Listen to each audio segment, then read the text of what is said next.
All right. Welcome to the Redman group. Number, what are we on? 53? Number 53. Yep, the Herbie episode. The Herbie episode, yes. Showing our age there. I know. Welcome to, yeah, exactly. Well, welcome to my hell. Anyways, today I am running the show. I am Rollo Tomasi. I have with me, I have Carl from Black Label Logic. I have Donovan Sharp from The Sharp Reality. Ha, got it right. There it is. I have Jonathan from MLD, which is also known as Modern Life Dating, as you can see from his AKA marquee in the back of him. I have Ryan Stone of Ryan Stone fame. I forget what Ryan's talking about. Ryan has his mic muted. That's okay. I forget what you're calling your show right now, but anyways, and I am Rollo Tomasi, as you can tell, and we have had a lot of we've had a shakeup really in the ranks here. People are expecting an answer, and I'm going to give you a good, probably general answer today. People want specifics. People have hit me up in my my DMs all week long because we kind of have a rift going on between Anthony and Rich right now, which I think is kind of tragic, simply because we just put our names on the dotted line to create to make things a little bit more official. We did that back in Florida. And it was almost at that moment that things got a little weird, and I'm not really entirely sure why. There's a lot of stuff. There's a lot of background that went on. I think a lot of people, when they see something like this go on, it's almost they get that kind of mean girls shit going on. You know, they have that gossip. I want to say gossip. I mean, men don't gossip. Men kind of just like talk behind other guys' backs, I guess. I mean, is that gossip? Maybe it is. Yeah, that's gossip. Yeah, that's gossip, right? So, guys tend to, we want to know what's going on. People care about the show. I mean, I care about the show enough to want to keep it going, and so that was the thing. That was the case. There was a point where we were wondering whether we were going to keep doing things, or we're just going to shit can the whole thing, or we're going to just, go our own way and do our own thing, right? I think that we're better together than we are apart, and so that's why I wanted to keep this thing going. I am the third member of the triumvirate that is involved in all of this, and yeah, it's hard. It's hard when you have two good friends that are bickering and that don't see eye to eye on something, and we all have interests in this, and so it's really tough. I should also say that I'm the only one in the manosphere who was there in the room when all the shit went down. So it's interesting to me to see how like people will watch or will read a couple of tweets, or they'll see a video, or they'll see something like that, and they think they know the whole story, and you do not know the whole story. And I'll be happy to elaborate on that a little bit more. We'll end up taking calls, and I'm sure we'll probably get calls about this today too. So just want to say that if you plan to call in about the topic, please keep it topical. And yeah, because if you don't, like, guys, listen, if you don't, I've got the hair, dude. I've got the hair trigger sniper finger, guys. Like, honestly, man, we get it. You guys want to know.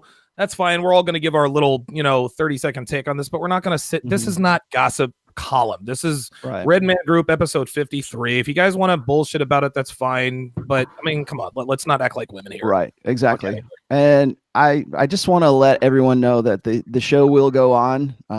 We have collectively got together. I mean, this show is not just about myself. It's not the Rollo and Friends show. Rollo and Friends show. No, it's not the Rollo. I still like that idea. I know. We can make it like a Hanna-Barbera special, after school special. Right? Oh my god, Hanna-Barbera. Well, we can. The other thing is, I think that this show is really for the manosphere. Okay, that's always the way I've felt about it. I've always liked to get other guests. I mean, we have kind of a regular panel of guys, and you guys represent the main dudes in this. So you guys have a vested interest in this as well. That's one of the reasons why I like this show, is because we are all contributors to it. It's the only, as far as I know, it's the only show that is in the manosphere, that's by the manosphere, that's for the manosphere. And if we talk about game, we talk about game. If we talk about red pill dynamic or intersexual dynamics, we talk about that. If we talk about how, intersexual dynamics crosses over into politics or race or religion or whatever, we can talk about that as well. We try to stay on message. And I think that you guys are pretty good about that. We all have our areas of expertise. and I think we all bring something unique to this mix. I felt that Rich brought something unique to it. I felt that Anthony brought something unique to it. But right now, I think Anthony is really kind of more focused on the 21 convention. He's got a lot of plans. He's got a lot of things on his plate.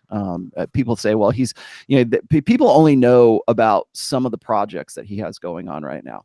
They only know about the Patriarchs edition. We're going to go to Poland for a European 21 convention. We will, of course, have the big convention in October, and we've got a lot of we're attracting a lot of major players to that. And stay tuned for some names. Maybe you'll know them, maybe you won't. And some of those we get along with, and some of those guys we don't get along with. And I think that's where I kind of wanted to start this beginning of this conversation. We're going to be talking about issues of positive masculinity, and we will get into that today. However, I wanted to start things off by kind of addressing how we feel about this split here.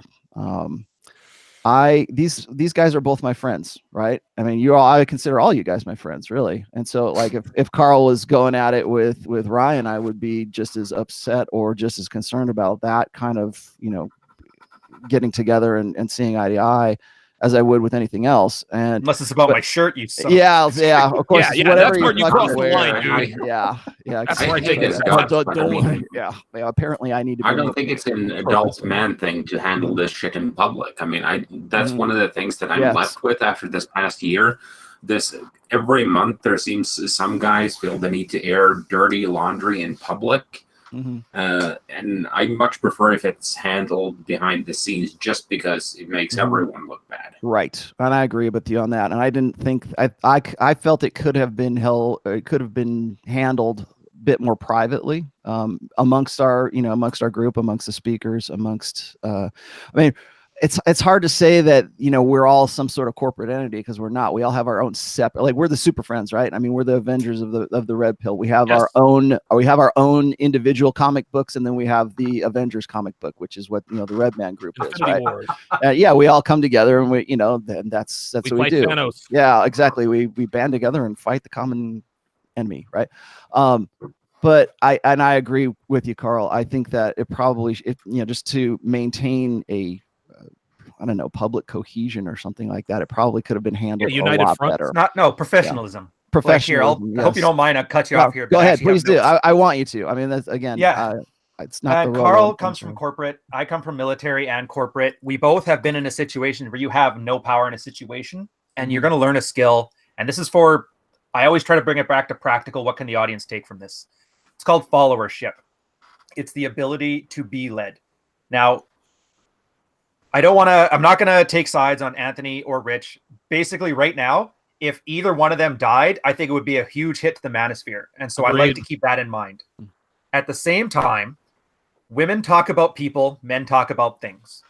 I'm kind of, I want to say, embarrassed for a bunch of our audience, because as much as we all like talking about stoicism, being aloof, being alpha, this is not congruent to that message. The instant somebody has a problem with somebody else, and if you're getting A-type personalities together, people are going to have problems. Yeah, that's what I wanted to talk about, actually, is there's a lot has been written, I think, in the manosphere, and even myself, about ego, right?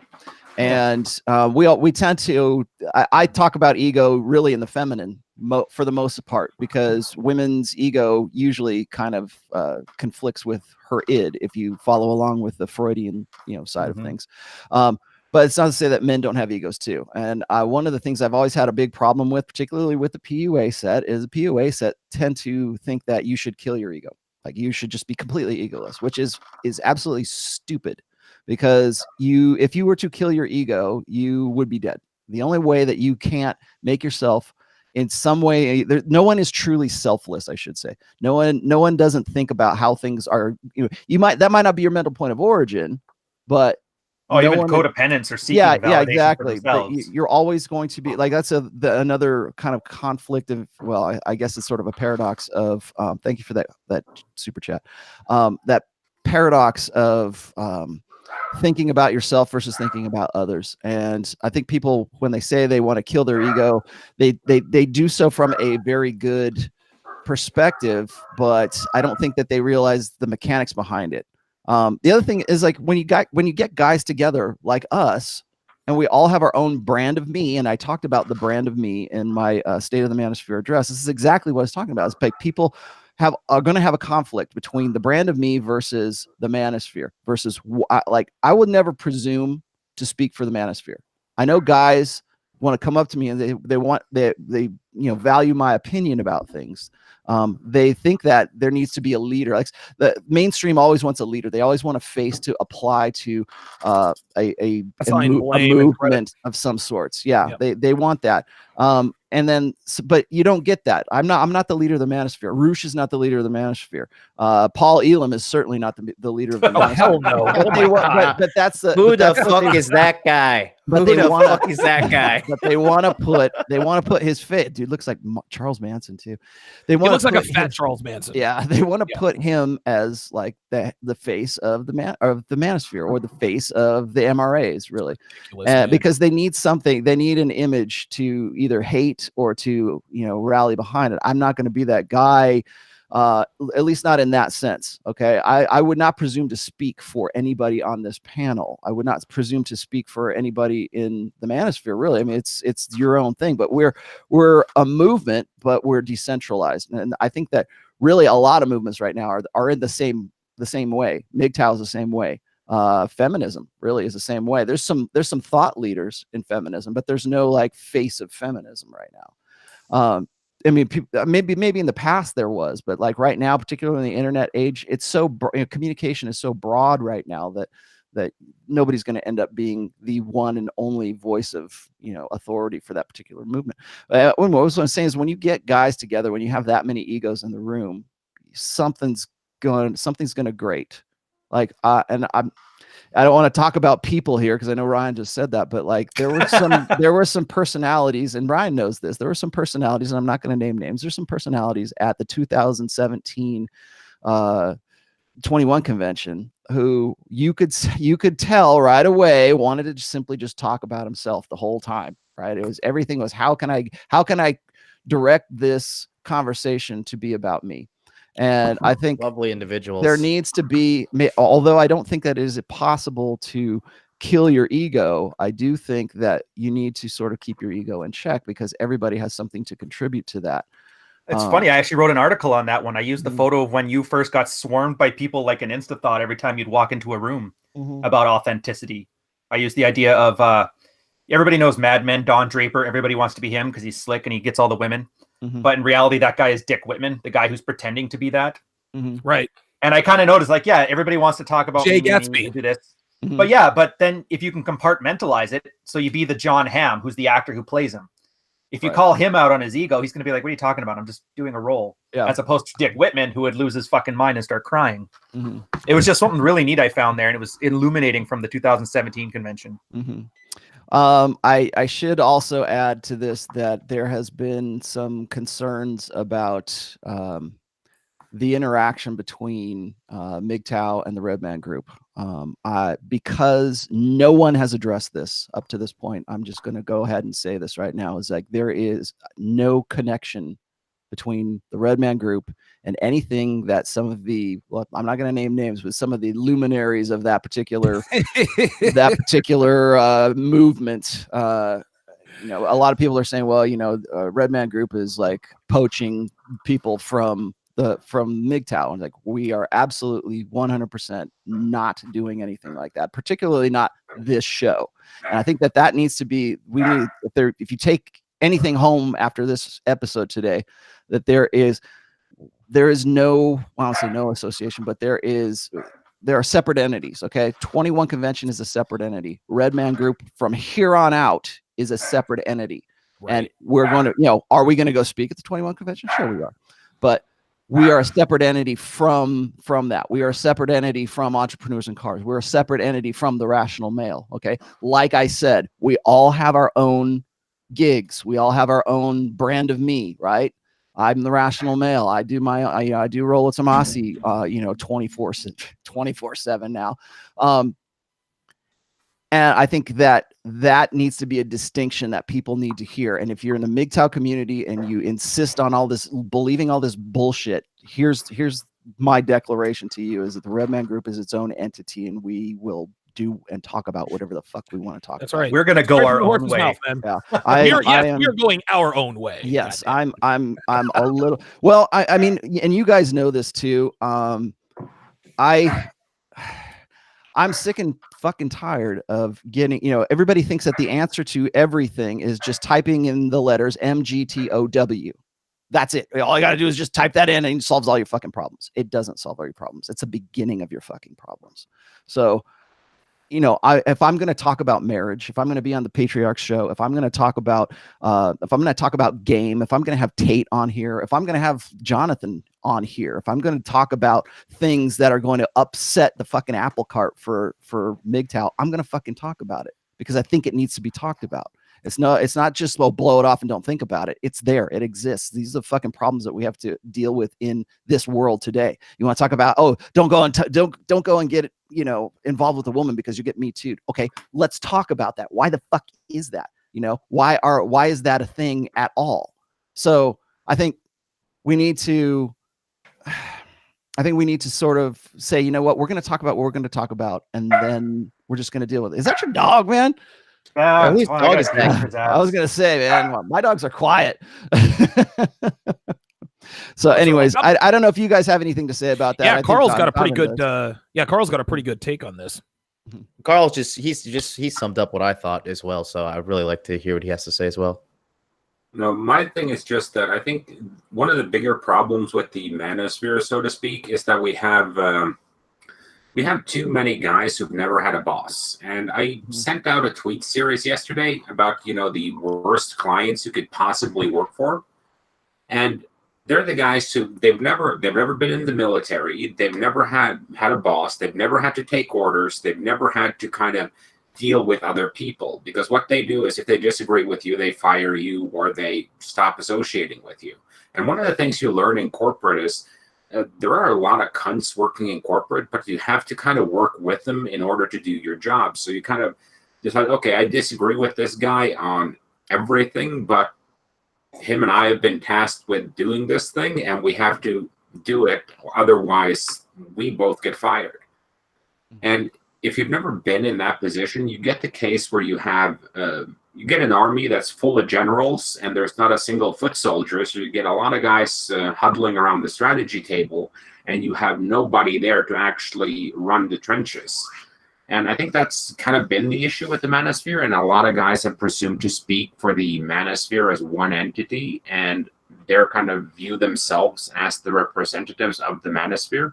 Mm-hmm. And other guys may take issue with that because they want to be the leaders, or they want to have it be more decentralized. But the biggest issue is you get two guys who both presume to be the leaders of something. We had that fallout a while back with Upstream Twitter, which was the exact same thing. Upstream, where some guys presume to speak for the entirety of the manosphere. I had to do an essay this week on, I don't think a guy should never get into a long-term relationship, even though I have that perspective attributed to me a lot, but it's one of those cases where don't do it unless you have the training for it. And it's the same thing with working with others. If you're going to work with others, you have to get to a point where you know that, okay, I disagree with this guy on 90% of things, but the 10% we agree on, that's what we're working on together to make that work. And that means that occasionally you may have to mute someone. I have guys in the manosphere who are more or less off on mute half the time. Same. Mm-hmm. Yeah, same here. Because this guy is getting on my nerves, I'm just going to mute him for a while because I have nothing against him, so I'm not going to block him, but I'm just going to mute him until I'm at a point where I don't want to beat his ass. And, fuck, I could learn from that, yeah. And it's just a case of if someone is provoking you, take a step back and just chill with it, because no one is certain. The only people who benefit when we have a lot of internal disagreements among ourselves are the people we are trying to beat in this game of who controls the narrative. And the guys who are suffering, are the guys who actually come here and try to find help. Because if a guy is coming here to find pickup, or he's trying to fix the fact that his wife is banging Mandingo, Mandingo. Yeah, that's not going to be fixed by having a disagreement by me bitching at someone, why are you getting married? You're an idiot. Or me calling Ryan or Donovan or you an old married guy, and etc. There's nothing to be gained from it. And I think that's the important thing, is conflict for the sake of conflict is drama. Drama is for women. Right. Yeah. Well put. Yeah, I agree. Yeah, I'm going to give my short take on this. This is real simple. I like both guys. I like Richard. I like Anthony. To me, this is just a difference in philosophical view, and this is going to happen. Whoever said it, when you get a bunch of A-type personalities, and just like Carl said, a lot of us aren't used to having bosses. I've had bosses before, but I haven't had a boss in nearly a decade. So I understand where, people can butt heads in that regards, but Perfect Burrito actually read my mind when he said this. He said and the thing is, guys, it's not the what, or it's not the why, it's the what. It doesn't make any difference why there's a rift. It matters that there's a rift. And anyone who really thinks they want to know the gory details is just doing so out of morbid curiosity, because whether you know why the rift happened in the first place doesn't affect the rift one way or the other. And listen, if I were you guys, I'd want to know the gory details too. There's something, we all want to know. This is the human condition, just like Rollo said. But at the end of the day, even though there's a rift, however long or short or indefinite it may be, at the end of the day, Richard and Anthony are on the same side. They might not like each other right now. Who knows? Maybe in a few months they get back together, or maybe they resolve this issue and sort of agree to disagree and go their separate ways. But both men are team masculinity. This isn't about team Anthony. This isn't about team Richard. This is team masculinity. These things happen all the time. It happens in corporate America. It happens in relationships. This is just how this stuff goes. So again, I'm going to point this out again. It's not the why, it is the what. And if you find yourself wanting to know or concerning yourself with the details, that is a female characteristic. Okay. Females always want to know, what happened? No. You don't need to know why it happened. You just need to know that it happened. And at this point, the 21 convention is going on and the Redman group is going on. And at this point, that's really all that you need to know. Right. Exactly. I would also repeat here that no one in the manosphere, no one on this panel besides myself was there when this happened. Okay. I was there. I tried to be the referee. I tried to be, these are my friends, right? I don't want my friends to be fighting at it, with each other. Right. It's tough. So if you think what happened, you don't. I will tell you this right now. Everybody who has come and, has sort of just, hit me up about it. You don't know what happened. And you know what? And Donovan, you're right. It's that it happened is really, and what's the way forward and what are we going to do now? I would rather us kind of move past this and really move into something new. There was talk as to whether we were going to keep going with the Redman group. Were we going to just shit can this whole thing, or were we going to keep it going? I think that it's value. You guys hit me up and you said, let's keep doing this. I want to keep doing this. And that's the kind of spirit that we really kind of need. Okay. We need us to come together and say we're better together than we are apart. And so that's what we're going to do. And that's what we're going to keep going. Things might change up a little bit. Anthony's got his own thing. He's got his hands really full. And Rich, if you get value from Rich, and I do, yes, go check out Entrepreneurs in Cars. I endorse Rich. I endorse Anthony.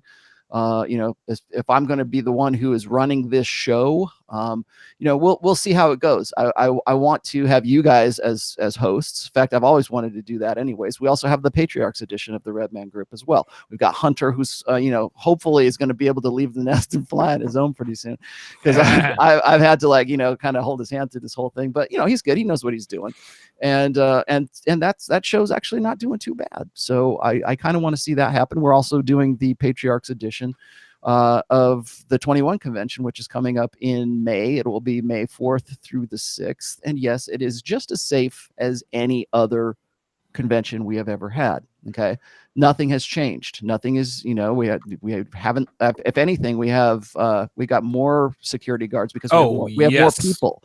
That's the other thing I should also say is for this next convention, we have Elliot Hulse.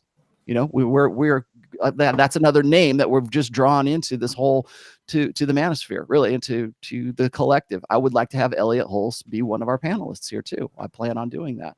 So you know, we've it's got so weird, by the way, as a big Canadian changes. to hear you guys talking about weapons. It's Yeah. such a foreign thing to me. Yeah, I think you guys, as Americans, you guys need to understand that from our side, north of the border, It's weird. like sometimes you have to walk us through the mentality of it a bit, because we're from our perspective, you guys sound like Right. lunatics. Well, I'm not a gun guy. Like, I have guns, you know, but it's not like I'm a collector. I have 3 guns. That's what I have. I have them here in the house. I have 1 rifle and I have 2 handguns. There we go. That's it. Okay. And that rifle is just a 22 for plinking. Okay. That's all it is. I'm not out there freaking killing moose. We need to up those calibers, man. We need to get you a 44 caliber Desert Eagle, son. See, that's what I'm talking about. It's like, I'm not that dude. I like to go to the range. I like to go shoot. It's just fun. It's a hobby kind of thing, but it's like, join the military. You'll hate that right away. Yeah, as soon as you have to clean your gun for 2 hours, you'll stop. Oh yeah. Shoot it. Shit, I know. I actually clean my gun on this table back here too. But anyways, I just, I understand that, I understand the concerns, but it is the conventions are as safe or as safer than they have been in the past, simply because we have more people. We have to up the security measures. There's, you know, I kind of wanted to address this before we move it on, just because I think that that was one of the things that people were asking about. If you, like I said, the conventions are just as safe as they were, you know, in the past. You guys were all, well, except for Jonathan, you guys were all at the 20. Well, I don't know. Carl might have been at the 21 convention last Yes, year. that's the thing. Like, we'll never know. We'll never know. Like, for all we know, Carl from Black Label Logic might be George W. Bush, right? Who knows? I don't know. Yeah. Who knows? All right. So, Who okay. knows? I think we've beaten this dead horse for a while now. So we're going to move on. Let's just, I'm just going to leave everybody with this. I'm going to be hosting the show for the foreseeable future. I'm going to be calling the shots, but again, this is not the Rolo and Friends show. I would like to have you guys, you know, step up and run a show. If there's something that you want to talk about. I mean, Donovan, you do this all the time anyways. So, yes, sir. You know, yep. This is what I do. All right. So, Ryan, what are we talking about today, Ryan? Should we do updates first? Oh yeah, you want to really quick. And you know, that's another thing we need to sort of change. And then I'm the worst at this, so we need to keep it to like at least 5 minutes, you know, or less than 5 minutes, I think. So, but okay, Carl, what do you got going on? We haven't had you on in a long time, Carl. No, I just have a lot of shit going on in my non-online life that I have to handle, and I have this general rule that I handle real life first and online second. And the way I see it, I like doing the show. I mean, my time here on the Royal and Friends show is always fun. Oh no, this is starting to get legs, man. I should put if you guys all have those banners, I should just put this banner behind me. There you go. Right. So it's time for Rolo and Friends. So you've been are you still in the same location, or did you move or something? Dude, Carl's on Mars, man. Like, he's not even on. No, I'm kind of in between locations right now. So right now I'm not in my normal location, but I'm moving all my stuff a fairly long distance. So it'll take a while to get everything back set up, but I'm thinking I'm going to have a lot of this sorted out by the end of the month, and then we'll take it from there. I published an article again earlier this week, so hopefully I'll get back to writing regularly. And I've still been tweeting, but Twitter is a lot like a 5 with no confidence. It's just really low confidence and easy to live with. Yeah, it's junk food for the mind. Yeah. Oh my god, that was perfect. It really is. All right, Donovan, what's going on with you? Yeah, man, I had my week started out a little bit dicey. Got hit with a stomach bug, lost almost 10 pounds, but I'm all right now. My poop is finally solid again, so there's that first announcement. Anyway, had a great week of shows. I had Tuesday, I had Ryan on. I talked about how to get the best out of your wife or girlfriend. Dude, Wednesday, that was an awesome show. Yeah, that was a really, really good show. That actually turned out to be a lot better than I had planned it to be. We definitely got to do more of those. Wednesday, I did 20 bad habits that women bring into relationships that sabotage them before they even start. Things like putting their ex on a pedestal, assuming that she doesn't have to proactively earn your trust, not realizing that the men that women actually want to be in relationships with know that if she owns a smartphone, that cheating is easier than breathing. Those are just a couple of examples. You guys can, watch or listen to the rest of episode 404 on donovansharp.com. Thursday, I had Steve the Dean on to talk about why men are afraid of women. Very entertaining episode because of, my weakness for trolls is on full display, as that episode went completely sideways for about 10 minutes. I also opened my merchandise store this week. You guys can get TSR gear like the long-sleeved hoodie that I'm wearing right now that you guys can see on the screen. I've got coffee mugs, mouse pads, t-shirts, all that good stuff. You can even get the official Kevin in Sales t-shirts, which I can personally guarantee will increase your dick size by at least 10 inches and get you pussy if you shower with tactical soap before you put it on. So there's the TSR guarantee. I've also got a woman's t-shirt available. Now, I asked if I could eliminate any size above large, and they told me no. So ladies, if you want a t-shirt and you're above a medium, keep your money. I can't have fat chicks repping my brand. Listen, a great week here at TSR Towers. And this Monday, I've got a big announcement, so be sure to tune in to TSR Live this Monday at 5 p.m. Eastern. If you missed the show, go to donovansharp.com or patreon.com/donovansharp. And finally, I tentatively have Roosh scheduled to make an appearance on my show on the 21st of this month at 5 o'clock p.m. for an hour, so be sure to tune into that. Unless Alex Jones calls him first. Well, if Alex Jones calls me, if Alex Jones calls me, then I will put Alex Jones right behind Roosh. No, I meant Alex Jones calling Roosh. He was just on with Alex Jones. Oh, good stuff, man. Yeah. Well, listen, if I mean, Alex Jones, I guess, in Roosh's mind takes precedent. That's fine. But listen, I mean, hopefully Roosh comes on the show. Listen, he gave me his word. If he said he's going to be here the 21st, he's going to be here. If he doesn't, he doesn't. If he does, he does. I don't have any reason to believe that he's going to cancel. So it's going to be a great week. I'm probably going to do All-Star Week. I'm going to try to get Rolo on that week. I'm going to try to get Illimitable Man. I'm going to try to get Gaylou Boyle on there. So we're going to have sort of an All-Star Week there at TSR Towers. Kind of flex my networking muscles there. I'd like to think that I have access to all of the the top guys and everything like that on some level at least. So that'll be a fun week of shows. So that's what's going on here. Cool. Jonathan, what's up? Well, you guys know, because I started my own radio show in the morning, right? Yeah. So it's called Interview with the Man. So basically, I'm on the air 7 days a week. So Sunday to Friday, 8 a.m. Eastern time. And then I'll be on the Redman group, obviously, every Saturday from now on. So I'm going to be on the air 7 days a week. Honestly, I was expecting 6 people to be watching my show. This week, we peaked out at like 56. It's only been 2 weeks. I'm already backed up on consultations. And to top it off, like I was trying to focus because on February 28th, I'm releasing my body language course, which is a 5-day limited enrollment. And it's including like one-on-one training with me for 4 weeks, and I'm planning the whole release with that thing. And everything's just, honestly, it's been a typhoon. And then the whole, the whole Rich and Anthony thing hit me out of left field. I didn't even know what was going on. Then guys started DMing me like, what's going on?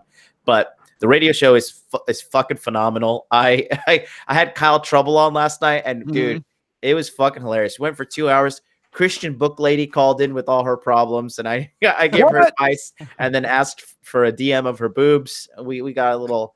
I was at a snarky tasting event just before this. Is that the chick that CLC book reviews? Is that her? Yeah, she called in. I knew she was I knew she was a hoe, man. I knew she was a hoe. She hasn't sent me the pictures yet. I don't think she will, but she called in and we talked, and then tons of guys are calling in, and it's just honestly. It's overwhelming, but this is what I signed up for. And guys know that I'm only in this for one thing and one thing only. It's just to fucking help men. Because if you guys watch my origin stories, it's a 6-part story. And it just shows like the fucking traumatic upbringing and shit I had. And I'm not saying this for you to feel sorry for me. I don't need your fucking pity. I've got plenty of virgin hair to dry my tears on. But, at the end of the day, I just want to show guys that if I could do it, a guy that's overcame so much shit and is living his dream in Tokyo, full on ejaculate and evacuate lifestyle, like you guys can do it too. Get it over with, get it out of your system. Remember that. That's what I meant. That's my motto for 2019. And then get it over with, get it out of your life, and then move on to something greater. Now I've moved on. I've become like a red pill sage. That's one of the things I talked about on the show is like the stages of a red pill man. And I've graduated, and I want all men to graduate and move on with their life. So February 28th, body language course is coming out. Follow me on Instagram. I am 60 away from 3,000 at Modern Life Dating. And I post fire, spicy memes. And also, if you guys are interested, twitch.tv. I live stream playing video games all the time. And if you're a gamer and you want to play with me, I'll come on over and I'll beat your ass in Soul Calibur 6. Did you say play with you? Is that what you said? Yeah. All right. Yeah, I had to go 7th grade there. Exactly. Do it, baby. Play Ryan, take us to 10th grade. Okay. Oh, boy. Here we go. Here we go. First off, for Sire Bump, thanks for that $10 super chat. His solution is top down to what I learned in the military. We had a lot of beef fist fights. The problem when you're sailing is you can have beef in the fist fight, but then you got to go sleep with the guy, eat with the guy. Essentially, you have to be there 24/7. So beefs work themselves out pretty quick. If that helps you there, Sir Bump. Hey, what I got going. Real quick before you get started, I don't mean to cut you off. I'm telling you right now, the way men are, there's something that happens to men when there's a fit. Listen, Anthony and Richard are not going to fight, but there's something that happens when you are in a physical confrontation with another man.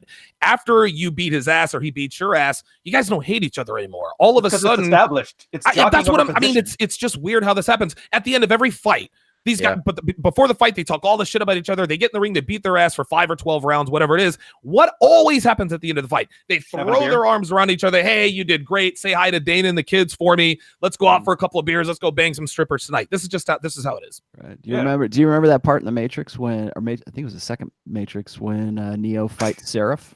What did he say at the end of the fight? You do not truly know a man until you fight him. That's exactly right. Yep. That's right.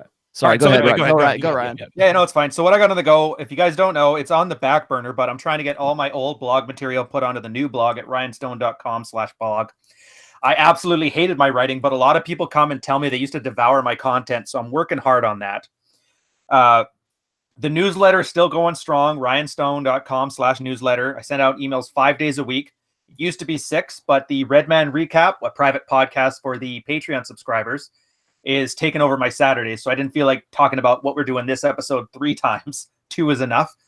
By the way, I think if all goes well, might have Carl on there. So it'll be a good time for us to talk about this stuff in a little bit more detail and answer some questions. YouTube is still going strong. Just released my 2nd episode of Red Pilled Coffee. Yeah. On this one, it's on cheating wives, and I ain't got time for her whoring ways. Oh, shit. It's nice. A lot of this stuff is from the old days when I was like on Reddit doing the field reports with other men. And it's weird. You'll find that we aren't that different. There's maybe like 3 or 4 different archetypes of men and their problems, and we all react the same way. So for a lot of guys who wonder how this stuff seems to resonate with their situation, it's because nobody's a special snowflake. Then beyond that, the Red Pill and Purple Pill debate are going to have a Thunderdome, moderators off duty. What, man? When and where? I got to be a part. I got to get in on that. Yeah, Is Pat Campbell going to be in there crying? Or no, not Pat Campbell, not Pat Campbell. Sorry, fucking what's the weirdo guy's name? I gotta clear that up. Not Pat Campbell. Pat Stedman, the guy who cried and posted a video of crying on the internet. Like Whisper, Red Pill School, and all them. That'd be too much work for Pat. Put it on pay-per-view, man. I love it. Yeah. So we're doing some things there. I get to watch from the sideline, which is fine. The funniest part, when they went to announce it on Purple Pill Debate, all these people who spend all day arguing about the red pill and misinterpreting it finally have a chance to talk to the people who are in the know, the ECs, the moderators, the thought leaders, and they unanimously have decided that they don't want to do that, and they think it's some kind of Machiavellian play to steal their 20,000 subscribers. Oh my God. So it's funny, all day living inside somebody's space rent-free, and you offer to have them come to your place, and they don't want to come. Now they don't want to do it, right? It's just all talk. It's all bullshit, man. Yeah, it's all talk, so it kind of makes me laugh. And from on my other side there, the client roster is so full, it's at the point now where I'm running at about max capacity, so I may have to shut that down and leave the clients where they are right now. I'm hoping not to, because that's, at the end of the day, people ask what I do, and this is what I do. Unfuck men, mono a mono, because a lot of guys need that. So, and then on top of that, when you were it's going to tie into the topic about positive masculinity and men working together. Been trying to bring as much new blood into the manosphere as I can. If you guys haven't seen it yet, I made a reference to a guy, he's in the chat now, Jack Napier. He is doing red pill reads of a lot of our red pill books. Yes. He just went on an episode. I think, John, you just had an episode with him recently, didn't you? Yeah, we covered The Art of Seduction by Robert Greene, and Jack's a good kid. He's a good kid. We've talked about some private issues on the on Instagram. That's how he found me. Yeah, I've talked to him too. So Jack Napier's got that red pill street cred. And it's amazing for each one of us that are public here. There's like 100 in the background that are awesome, really good, a lot of great things to say, but just don't have the confidence or some other reason that they aren't in this space. So I'm trying to bring as many guys in as possible. Ideally, I'd like to replace Rolo and Friends with some brand new guy and Friends and have them be even more popular. So yeah, it's busy times there. Cool. And that's all I got. All right. What am I doing besides damage control? Let's see. Well, you know, it's like I have been trying my ass off to get a new post out. I've been working on this one post because like when I write posts, I don't just like write to write. I have to have something that I want to write about, and I craft my posts. I've at any one time I might have like 6 to 8 drafts going at a time, and then if something comes up, then I'll hit that and come back to it. I have drafts in my folder that I've had for probably over a year now too. But again, shit comes up, man. And I hear what you're saying, Ryan. I've never had more people hit me up to do counseling than I have right now. Which is sort of a blessing and a curse because that takes time away from other things. And right now my primary focus is on book 4. I have said that I'm going to go and, you know, lock myself away for a week, maybe 2 weeks to finish up book 4 or get as much done as I can on book 4 because I get distracted by being Rollo Tomasi. I got so many people hitting me up. I have all kinds of videos that I have to do. Right after today's video, I'm going to be going on with George Bruno. So watch for that. The big announcement I think is I passed 10,000 subs on my new channel on the Rational Male channel. I'm secretly jealous. Thank you very much for all of that. That was really great. And we're actually going even more than that right now. But that's I'm doing Red Pill 101 with Pat Campbell. We started this as sort of remedial lessons for people who just sort of come in. Like, you know, Ryan wants to drag new blood in, and I think that's fantastic. But what are they going to do when they get here? Well, if they're reading my book and they have questions about it, you know, these basic questions, that's why I started Red Pill 101, so that you can have a little bit better understanding. The guy, you know, remember that the Rational Male has been out since 2013. And so more and more people who read it have questions, and they're like these same old questions. So if there's something that you want to know about hypergamy, if there's something you want to know about one-itis, if there's something you want to know about, you know, even the basics, even just like game basics and things like that, I talk about those things on Red Pill 101 with Pat. Pat and I are going strong on his show. And if anybody doesn't know who Pat is, he's a terrestrial radio show host. He's on I think a Fox affiliate or something like that in Tulsa, Oklahoma. And I go on his show every Friday morning. I would give you alerts if you really want to listen to me live on those. Just follow my Twitter account and, you know, hit me up like right on a Thursday, and then you'll find out when I'm going on. But usually it's Friday mornings at 9:05 Eastern. So I have that going on. So Pat Campbell is jacked. Pat Campbell is great. I'm going to have Pat on this show again. He probably will be on the Patriarchs edition as well. That's another thing that I'm doing right now. I got a lot of irons in the fire, and I really need to focus on certain things. So if I simply just drop out and just become, you know, just go back to writing, you'll know why. Monk mode. Yeah. Well, it's not so much monk mode as it is. It's just a necessity. That's what I do. I'm a writer before I'm anything else. And then lastly, I wanted to throw this out there because this is going to segue into our topic because we're almost at the top of the hour here. Anthony released the State of the Manosphere address about a week ago, and the premiere was fantastic. I was involved in the chat when it was premiering. It was a lot of fun to sort of. I put it on my I've got a big 72-inch screen TV here, and I watched myself on how it went. And I think the video was fantastic. It's pro level video. Apparently I need a new wardrobe though, and maybe Ryan and Tanner can help me out with that. But last thing you need is Carl jumping on your yeah, exactly. So, but the reason I say that would be a good segue into what we're talking about positive masculinity today, and I hope you guys can go over a little bit because we've kind of rambled on a little bit here for under the last hour. But I wanted to start with the topic that I touched on, I think, in the State of the Manosphere address, because really that was, what is the state of masculinity today? I just saw I forget who it was. Oh, it's Elliot Hulse. Elliot Hulse was talking, I think, with that guy from London Real or something. He's talking about like how to become an alpha male, and he was talking with this guy, and it almost seemed like what Elliot was saying to this dude was like saying that he'd raised his children wrong or something, right? I mean, when men today, when there's a certain, I think, generational difference between men today and men of an earlier generation. So when somebody like myself talks about aspects of conventional masculinity, I think that it's almost like you're speaking a different language to these guys today, because they take it like, oh my gosh, I can't. You sound like a misogynist. I've heard about you people. Like they've been conditioned to believe certain things about conventional masculinity, and it's only getting worse right now. We see what happened with the APA guidelines for traditional masculinity becoming a disorder. Okay. We also had the Gillette commercial. It's funny. It's like people were hitting me up. They were criticizing me for the State of the Manosphere address, and they go, "How come you didn't talk about the Gillette commercial? You should have talked about that." I'm like, dude, it was 4 months before the Gillette. I didn't want to. God damn it! And I have talked about it. I've gone into quite a lot of detail about that. I think a lot of people want to consume my content with me just telling it to them to their face, as opposed to actually having to take the time to go and read stuff. But I actually write 2,000 and 3,000 word essays on stuff like this, and if you really want some detailed information about that, I'm more than happy to point you in the right direction.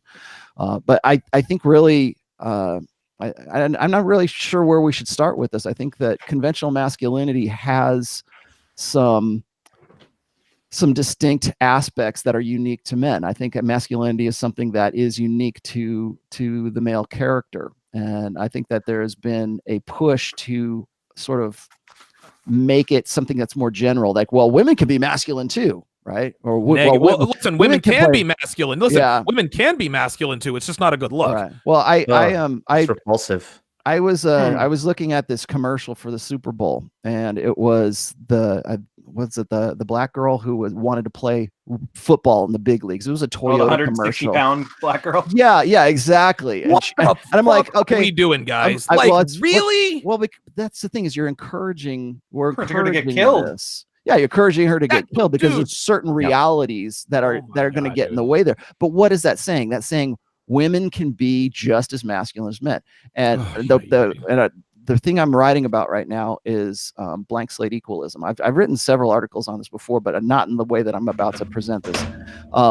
I think that when you see commercials like that, there is a default presumption that men and women are exactly the same. Right. That a woman could play football just as well as a man. Right. Or I was seeing this, I think it was Diane Fleischman was popping off about how she's going to choose violence, right? Like, we should choose violence. She has some like meme clip from like Game of Thrones, right? I'm like, yeah, you choose violence until some guy on an LA street corner punches you in the face at a hot dog stand. Then you're not choosing violence. Then it's like, where are all the guys to help me out, right? I mean, now all of a sudden you need the men to help out, right? I thought women and men were equal. Exactly. And I think that this priority of thinking that men and women are just the same is leading women to believe that because right now we give women all this authority and they have no responsibility, right? Until they get themselves into a situation where it's dangerous. And I've said this in several tweets of mine, is that I think we're getting to a point where women have this false sense of security. They want to say, well, I need a man to walk me across a dark parking lot so I can get to my car, because I'm afraid of getting raped. But yet then they'll go and throw 2 shots of tequila back, and they'll go and start a fight with the guy. Yeah, exactly. Yeah. Because they feel safe, because they think they've internalized this idea that men and women are just the same. Like, I can be just as violent, I can be just as strong, and I can be just as belligerent as a guy. And it gets even worse because women also have this false sense of security that if they do get into a fight, and I was looking at some of these videos of these girls like completely like decking, I mean, really assault and battery on guys. And the guy's just sitting there taking it, and she feels empowered because he's not doing anything. She knows damn well that if the dude actually fought back, right, that another that'd be 6 guys to jump in and defend her. And listen, this is exactly not to cut you off here, Rolo, but this is exactly why this is false empowerment. If a woman knew that a man could swing on her without any legal repercussions, guess what? Women wouldn't swing on men, because the first man that puts his fucking fist through her face, that'd be the last thing she ever does. This is what pisses me off about troll. And I'll tell you a quick story. And you guys might have heard this before. I'll never forget, dude. I'm at Scolari's on McCarran. Rolo, you know exactly where this is. This is on the corner of Miraloma and McCarran, right there in Reno, Nevada. Yep. And I remember Miraloma Park. Dude, that's part of my part. Yeah, you and I are simpatico on that. Anyway, so I'm sitting there in line, and there's this girl at the cash register, and she's trying on this this cat in the hat or whatever. I guess it was Halloween or something. And she's like sitting there like fucking around. And I'm like, hey, like, can you speed this up? I got places to go. This little beanpole looks like a fungo bat. Couldn't have been 16, 17 years old. It says, you didn't have to talk to her like that. I looked this little motherfucker right in the eye, says, Junior, this doesn't concern you. You need to stay out of this. He stood the fuck down. That pisses me off, because that little fucking fungo bat knew I could break his ass in half if I wanted to. But he felt like he could talk to someone who could literally crush him in the way he did, because everyone's going to jump in. This is the false bravado that women have. But it is completely contradictory to this men and women are equal. So you want to know what my solution is? Let women play football. Let her ass get absolutely blown up by the middle linebacker. Let her come in and try to kick a 40-yard field goal. And when they fail, and they will, then women will know exactly what's going on. One more point. Do you guys remember Monet Davis? Monet Davis was from right here in Philadelphia. She wowed us all in the summer of 2014, striking out all these boys, right? She was a Little League pitcher, right? She was a Little League pitcher, pitched in the Little League World Series. She stole the show. And by the way, the Little League team that humbled Monet Davis was my boys from Las Vegas. They absolutely destroyed her. Anyway, they thought that this was going to be so revolutionary. Fox actually made like a couple of pilot shows about the first black female pitcher to pitch in the majors. This is bullshit. Listen, we need to give women exactly what they want. Okay, listen, we did it with Danica Patrick, right? And don't get me wrong, Danica Patrick fighter. Say again. Was she that UFC fighter? No, she's a NASCAR driver. That's the NASCAR later.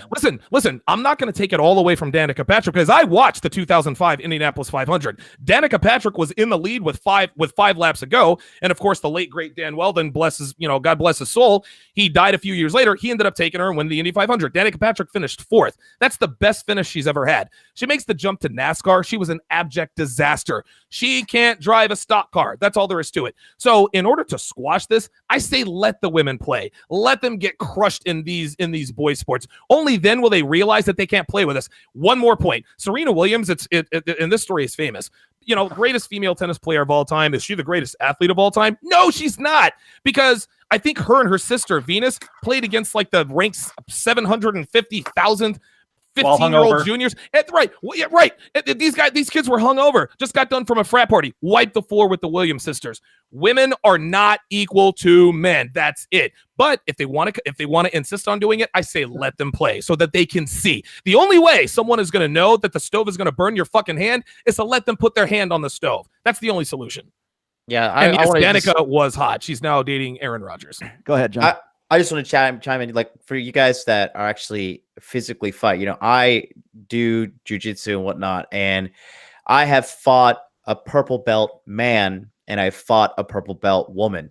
Now I'm like a one stripe white belt, right? And when I grapple a purple belt man, which is 2 away from black belt, right? It's like right in the middle of jujitsu. Man, that guy, I'll never forget that guy, because that guy like fucking scarred me. Like that, I've never felt so helpless and just like helplessly getting strangled, getting your spine contorted. It's looking at inevitable failure every time as a white belt grappling a male purple belt, right? Then I grappled a girl purple belt and I absolutely dominated her. Not by skill. And she liked it. By pure strength, right? Just completely dominated her. For you guys that don't know, I put her in a neck crank when the choke is not even under the neck. It's across the jaw. And I just, powered that thing. And of course, she's a little girl. So she doesn't have a strong, big jaw like men do. And she tapped out. I wiped the floor with her for an hour. like didn't like broke a little bit of a sweat, was not a challenge at all. All she could do was pull guard on me. And that's what I'm seeing. Like these girls are like crazy. Like Roosh posted a tweet about it. Like 2 girls attacking some guy. This guy was a hulking mask of man. This guy was like 6 foot tall, probably like 250. You're talking about the guy at the hot dog stand? Yeah, outside the club. Yeah. Outside the club. And dude, this little girl swings on him and he just clocks her with a sloppy, half-powered left hook. Like the fact that these girls, they are getting that delusional. Look, like, you know, I live in Japan where like the women don't try to be men. Women are clearly like, they take pride in like putting on makeup, being cute. Japanese women are like, I don't want to be smart. I just want to be cute. Like men don't like smart fucking women. Like they figured it out. They're very smart in that sense, right? They don't have this whole insane gender ordeals. So a Japanese woman would never ever hit a guy, right? In addition, that kind of girl that hits a man, like the one in your video that you posted, Rollo, on your, it was a GIF on your Twitter or whatnot. And these kind of women, women are very good psychologists, right? So she sized this guy up. She probably started at first by like calling him a pussy and then like taking some of his shit, and he didn't fight back. And then, you know, it escalated to this, that she knew she could just hit him and get away with it. And like almost 9 times out of 10, anytime that there's physical violence in a relationship, usually it's the women that initiate it. Yeah, because they feel that way. They feel that they think they can fuck out of this girl. Oh yeah, I know. Did you see that? My god! My god! Yo, he acts like a man but she just goes crumbling down. This is classic. I love it. We should put that on. If you want to share that, you can. I was just gonna say is that we have to understand like why we're even having this discussion right now. I like what Donovan was saying. I mean, I think there was like that one transgender wrestler, the guy who was a guy and he started wrestling in the women's league and just like dominating the women's league, cracking women's jaws, and makes me wonder. Concussions. It makes me wonder if that guy is just genuinely not like that. He just decided he wanted to go in there just to sort of prove a point. Because like if you're a dude, it's like it's not any competition anymore. No. It's like that's the thing is like when you have like the Boy Scouts and the Girl Scouts, it's like when the boys versus girls, the boys don't want to compete against the girls. First of all, because it sucks. And if you win, it's a no-win situation. You beat a girl. If you lose, you lost to a girl. By a girl. Yeah, right. You lost to a girl, right? It's like white men can't jump, the Woody Harrelson speech. Yeah, right. Yeah, exactly. So, but what I think is, and this is another example of this, but what happens if you say, like Donovan was saying, if you just allow women to do what they're going to do, let them make their own mistakes and let them learn by those mistakes. Problem is that that's not where it ends. For example, when the WNBA came around, nobody wanted to watch the WNBA. Nobody cared. Why would you? Because why would you? Because it's basically a game below the rim. None of them could dunk. None of them could do anything spectacular. None of them could do anything that men could do when it came to playing basketball. I mean, there's some tall girls there. Don't get me wrong, but it's boring. And so nobody wanted to go to it. And the other thing, so what they in the beginning of the WNBA, just to get more people to show up to these games, they suggested lowering the height of the net. They wanted to drop the net down so that the women could dunk. Now they decided against that. It's funny because I remember listening to the story on Jim Rome when Jim Rome was terrestrial radio show. He was talking about what the hell is this, and he was like really pissed off because hell is this? Because it changes the fundamental nature of the game. And now that's kind of an allegory, a metaphor for this whole thing. If you we've already given women so much power right now that they will fundamentally change the nature of the game to suit themselves. So now it's well, that's not the way the game is really played, right? So we're going to lower the baskets from whatever it is, down to 12 feet or to 10 feet or whatever, so that we can actually dunk. Now that's the game. Well, what that does is it just suits the game. So to the talents or the gifts of that particular player. If they can't compete at a male level, we just bring men down to our level.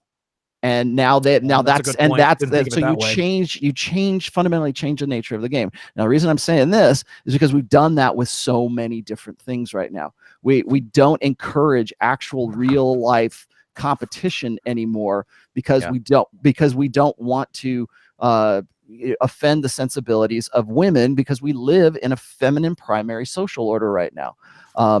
For instance, we've opened up combat roles to women in the military. LOL. LOL. Oh my God. And what Dude, we're in trouble. No woman could meet the physical standards. So what are they? And the physical standards are this: doing 4 pull-ups, to get yourself above your neck. Women couldn't do that because they don't have the same upper body strength that men do. What do? They lower the required amount of pull-ups, or they change the game to fit the nature of that woman. Well, the problem is reality doesn't change. And now we're talking about changing the game to accommodate women's sensibilities, to get more women into the military and to get them into combat roles, because we still believe in what? That men and women are the same. That we believe in movies. Exactly the same thing. Yeah, that's another thing. So we're just about to see in March, we're going to get Captain Marvel, right? I will guarantee you. I wrote this fantastic piece called "The Warrior Princess Dynamic," and that's exactly what this is. It's like Captain fucking Marvel, dude. It's like Ripley from the Alien series. Oh, she's just the stuff, and she can use a flamethrower and she can shoot, right? Except for I liked Ripley. Yeah, except she was likable. Yeah, that's true. She was way more likable. But so what you're seeing is we have this popular culture that says men and women are equal. Men and women can do anything a man can do. And sometimes they do it even better, right? Oh, get the fuck out of here. I was looking at a cover, I think, of Elle magazine. It had Oprah on there, and it had a quote from Oprah, and it was, "We need to teach our boys that that girls and boys can do the same things, and that sometimes girls are even superior."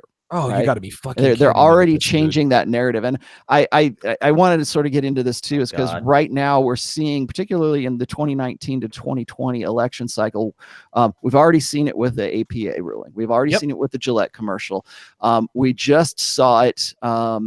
I forget. Oh, there's a Pixar thing. I was just tweeting about this today. There's a Pixar movie out there. It's a ball of yarn, and it's supposed to represent women in the workplace.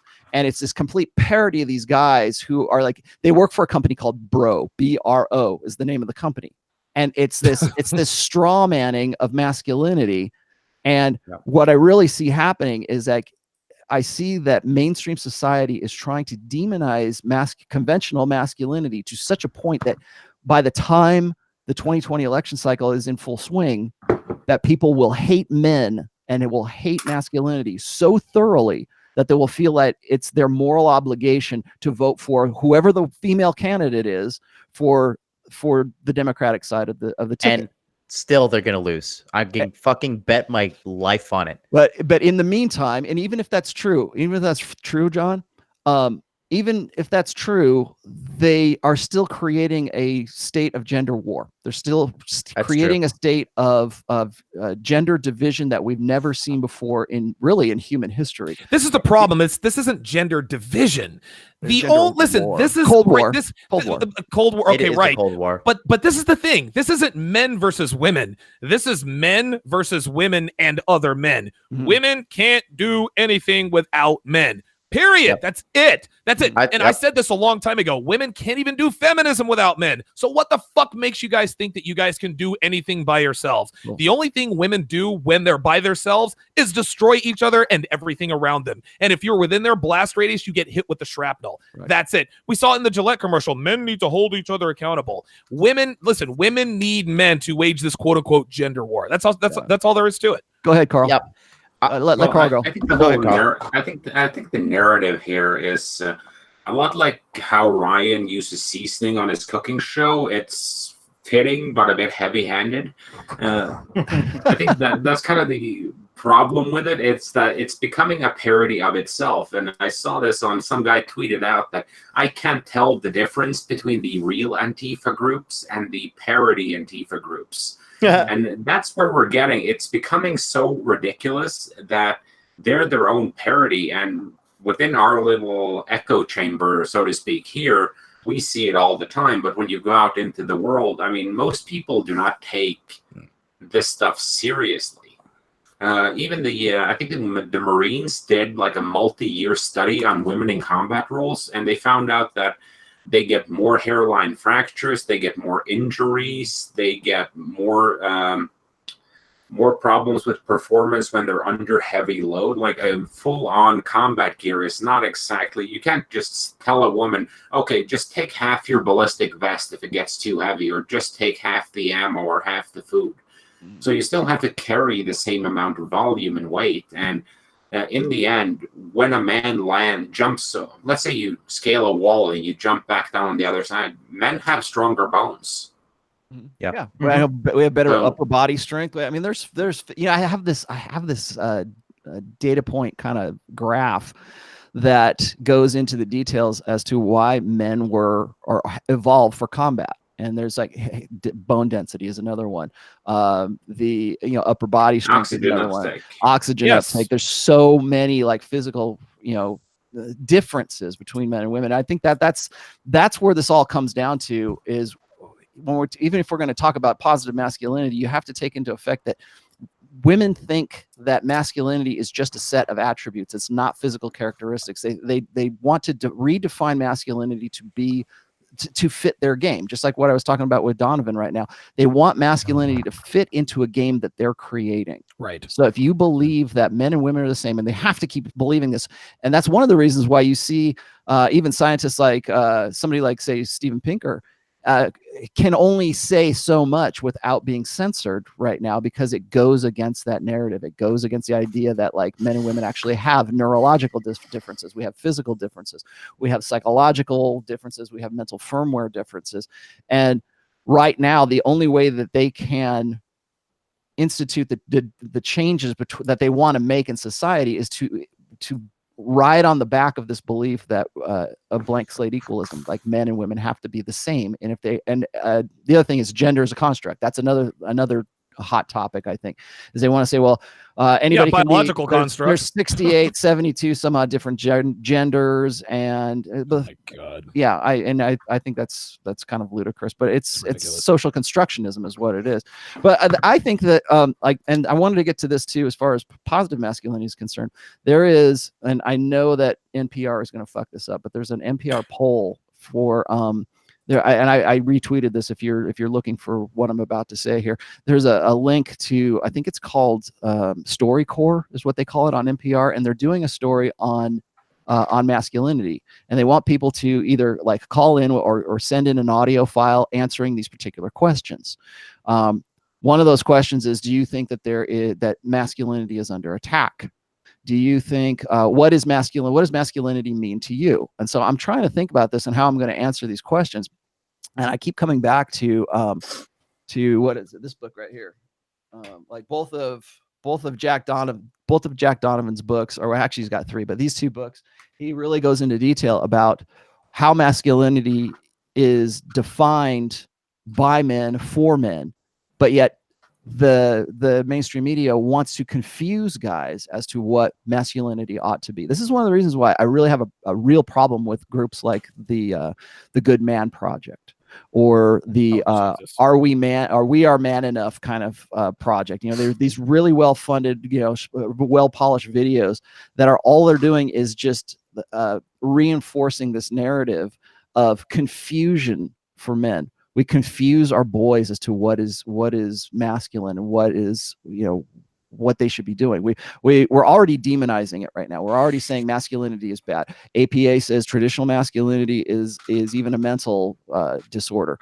We have classes and projects and whatever programs, I guess, at universities right now to teach guys how to sublimate their masculine selves, right? I mean, because masculinity is bad. We've already shifted the narrative from toxic masculinity to masculinity is toxic.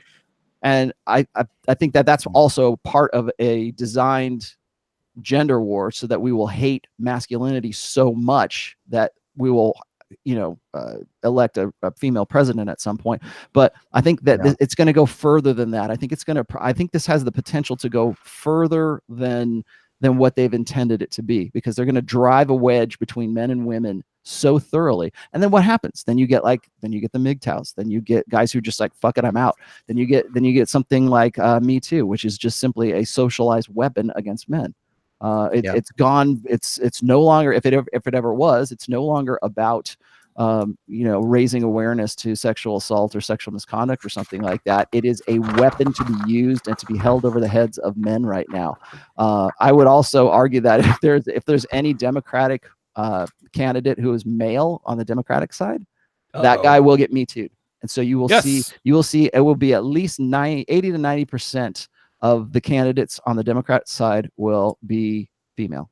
We're already looking at It's going to be great, though. It's going to be a great reckoning to see like them lose 2 times in a row, because they 100% are going to lose. They're going to try everything in their power to rig the game, because that's the only way they can win. Okay, why do guys? Okay, I just want to chime in about just this whole subject in general. Okay, you have these WNBA players, right? You got these WNBA players who are complaining that the NBA guys make more money than them. Oh, right? My sweet motherfucking Okay, God.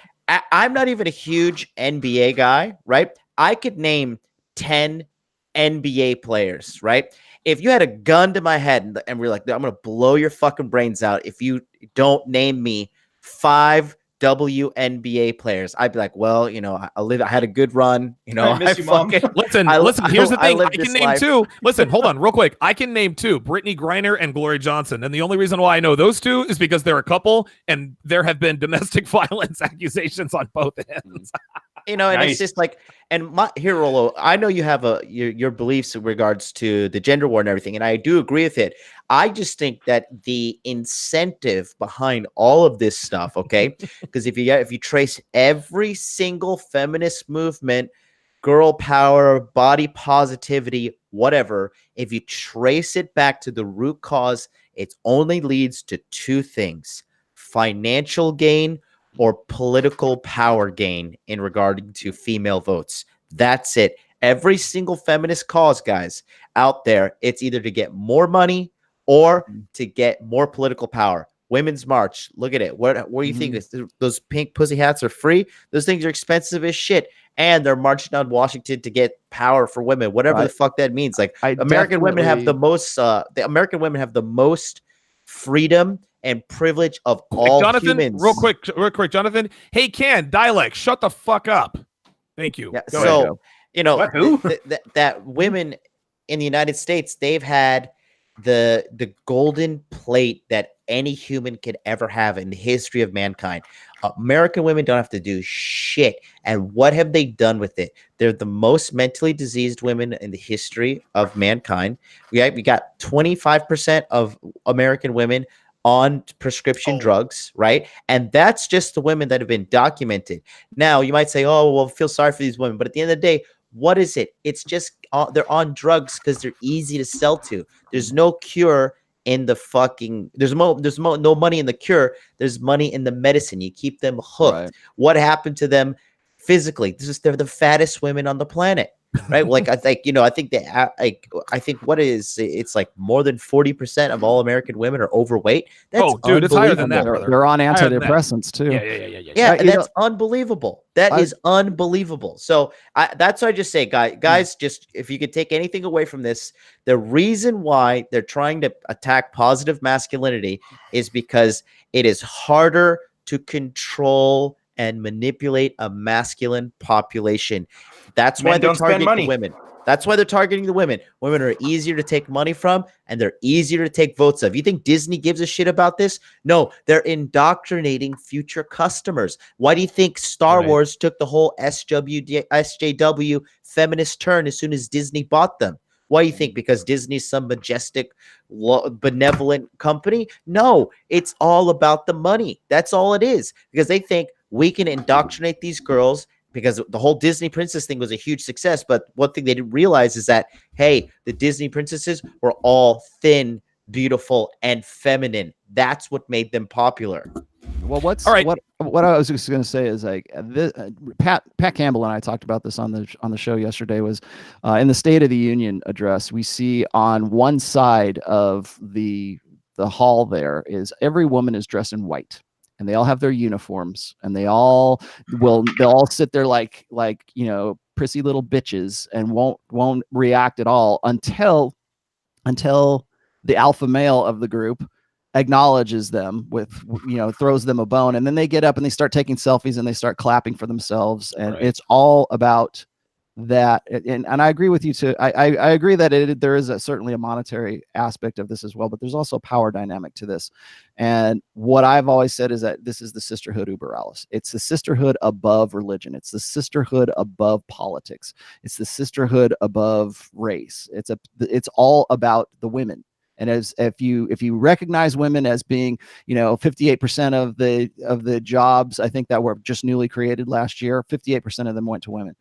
We have more women in the House and the Senate than ever before. They'll clap for that, but they won't clap, or they won't be concerned with anything else except for how women are appealed to, I guess, in society. And the same thing is, one of the people say, well, Rolla, would you ever vote for a woman? No, I wouldn't. Fuck because no. Women are always, because it is the sisterhood above everything else. It's above the common good. It is above what the rational good would be. And you have to also look at this too. It's like when women interpret things, they go through an emotional filter before they get to a rational filter. Men go through a rational filter before they go through and hit the emotional side of things.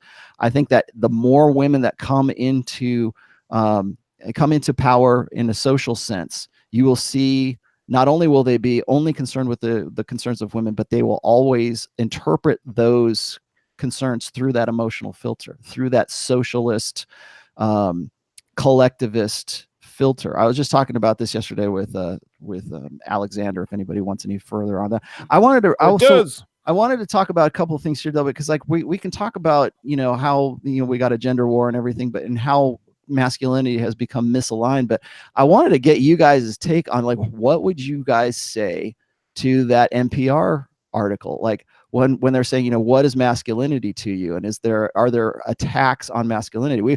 I've done speeches. I mean, I named my third book Positive Masculinity. Yeah. I'll tell you this, real quick, because this is a question I was going to pose to Ryan that dovetails perfectly into what you said. First of all, shout out to Lawrence Gray with the $9.99 super chat, which equates to about 150 Scooby snacks. Says, thanks, Rollo, for linking me up with Hunter. I'm going to start sharing my story of my father and life in regards to hypergamy. This is one thing I wanted to ask Ryan, because I think Ryan is uniquely qualified to answer this. What is the difference, do you think, between conventional masculinity and the perceived toxic masculinity that people are trying to cram down our throats? Because there's a difference between the two, but they want to characterize it as toxic masculinity. What's your take on that? Well, that's the thing.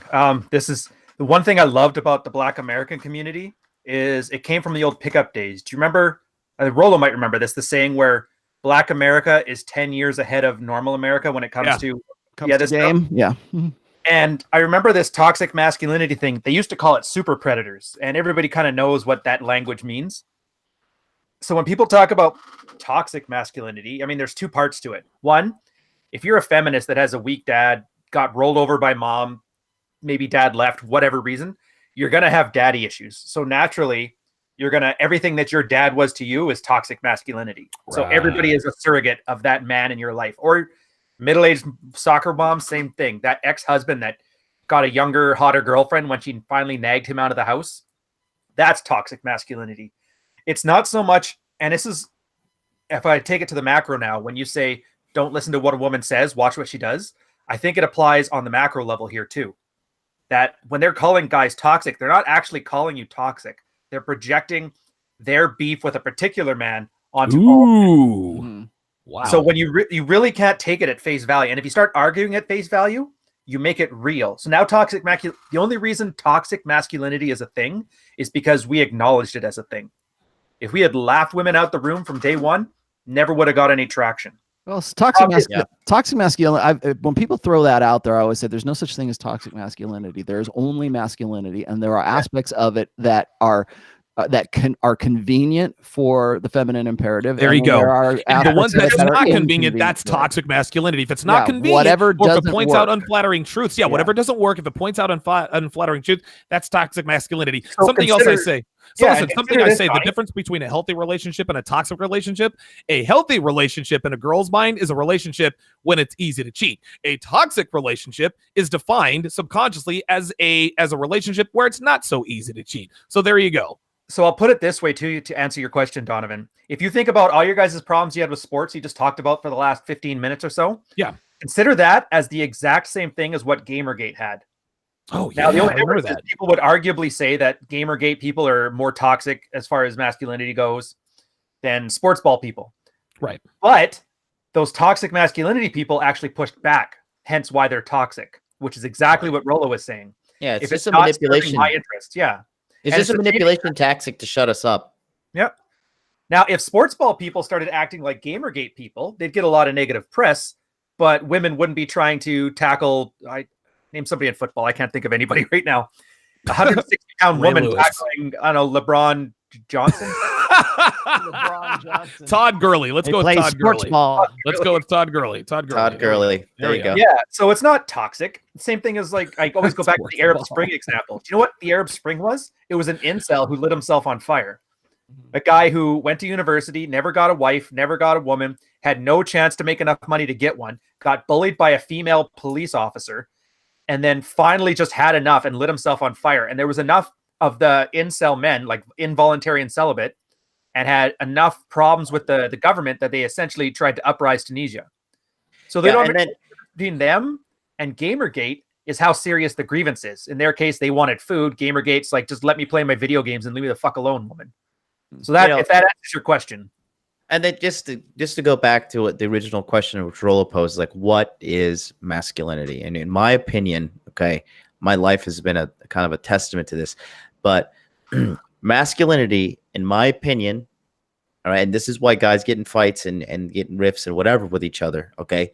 Masculinity is self-reliance and how can I say, a self-governance. Okay. Like, you know, you rely on yourself, you think for yourself, and you're a free man. That's what masculinity is. And ultimately, the powers that be, they don't want that. They want obedient slaves. Okay, you may not think of it like that way, but at the end of the day, toxic masculinity or whatever the thing is just a shaming tactic to control men. Look at like beta guys. You ever like work around a bunch of beta guys? You ever notice how easy it is to get a beta guy to do something for you? Yeah. It's easy as fuck. And it's like 100 times easier if you're a girl.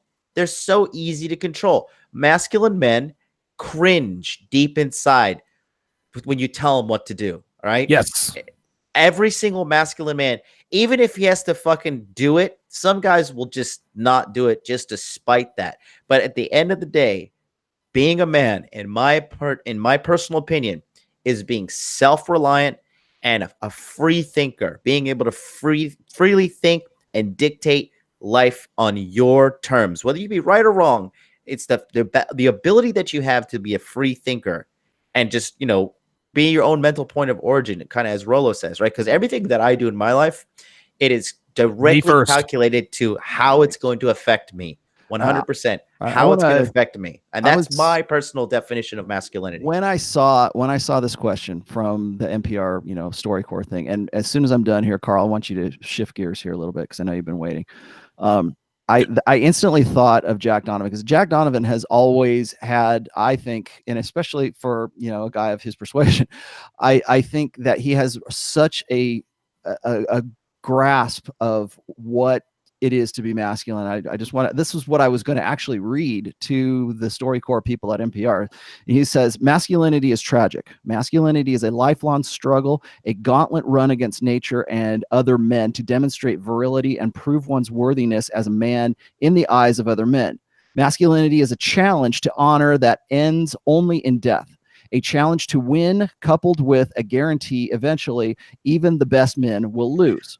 Masculinity means being born a boy who can only become a man by becoming stronger, by overcoming fearfulness, by becoming more competent and confident in his abilities, and by earning the respect and admiration of other males. Every boy is born cursed. Every boy will be tried and measured against others, and he soon perceives or understands instinctively. He soon knows that the way of men is the way of competition and strife. The way to manhood is through the gauntlet, and there is no end to it. Manhood is not a destination, but a title to be defended.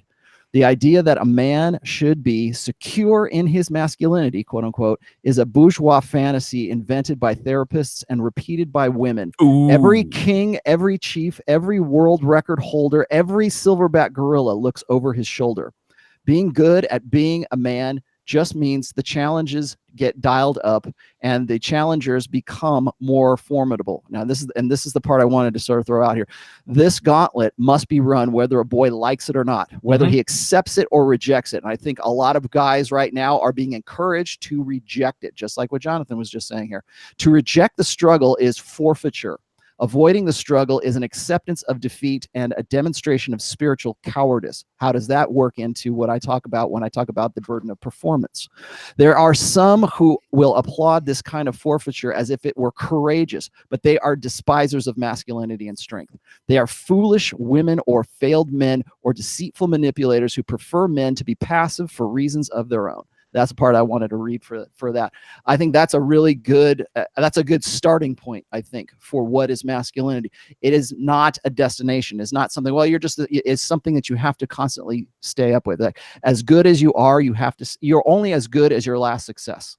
Yeah, Rolo, I mentioned your book on my show this week, and a guy called in. He's a longtime reader of yours, and you call it the burden of performance, right? But I tell guys, just reframe it, dude.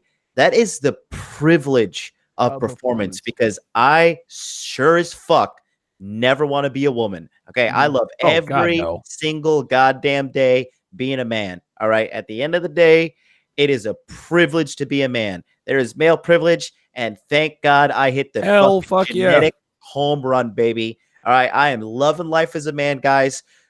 You got to flip the switch on this, guys, because you guys don't want to be women. That's why y'all watching us. All right. You just need to man up. If you're having tough time in your life, you're having tough time with whatever, grind through it. Keep going at whatever you're trying to achieve, whether it be understanding your masculinity, getting your money right, getting your game right, getting your looks right, building a family, whatever it is, just keep knocking at it. You look at all kinds of pieces of literature, they all say, even though in the Bible it says seek, knock, and you'll find the answer. You'll get what you want. It's all about persistence game. So as long as you stay persistent and developing yourself, that is another thing of being a man. Look at Donovan. Donovan's been banned off of YouTube and Twitter and everything, and the guy is still murdering the game. I'm like cockroaches, dude. I'm like a cockroach. Can't kill me. He's fucking still just crushing the game. All right, everybody here has their own little fucking story of triumph. I mean, triumph and failure. I believe Black Label Logic went through the divorce rape, and he's still killing it now. We all have our thing. So, don't think of it as the burden of being a man. And this is not for me to I'm not throwing shade at Rolo or anything. God, I have. Oh, here we go. I have several. Well, no, it's not going to fight you on this. I was just that's not the first time I've heard this, right? People are telling me all the time, it shouldn't be the burden of performance. It should be the privilege of performance. Well, yeah. The thing is that I didn't know that. Yeah, I've actually written essays on this. The thing is I understand that, but for the most part, the only reason I call it a burden is because most guys perceive it as a burden.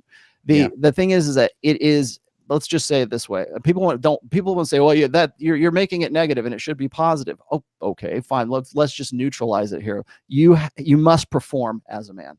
You have to perform as a man, and not just. And guys have hit me on this all the time. They say, "Well, you're just doing that because you want to get girls. You're basing your ego, and you're basing your self. You're measuring your self-worth by how a woman perceives you because of your burden of performance." No, there are so many other ways that you are measured because of that burden of performance. You're measured by other men, and that's what they hate. That's exactly what Jack Donovan was getting yourself in here. By getting shit done. Yeah, you know what? I would. Well, that's the thing is the guys who give up on this, the guys who say, "Fuck it, I can't do that. I can't." And I'm not just going to pick on MGTOWs here. I'm going to pick on other guys too. There's other dudes who will say, or they'll gross out in one way. They'll only learn game, or they'll be into looks maxing, or they'll be black pill. Oh, I can't do it. I can't do it anymore. So I'm just giving up.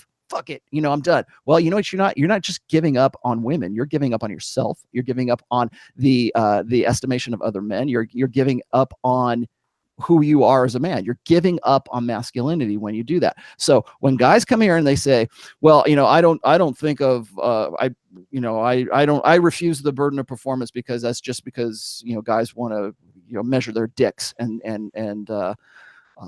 you show themselves off to women because they measure themselves. It's so much more than that. And when you decide to opt out, when you go your own way to a certain extent, you are going your own way because you don't want that masculine burden anymore.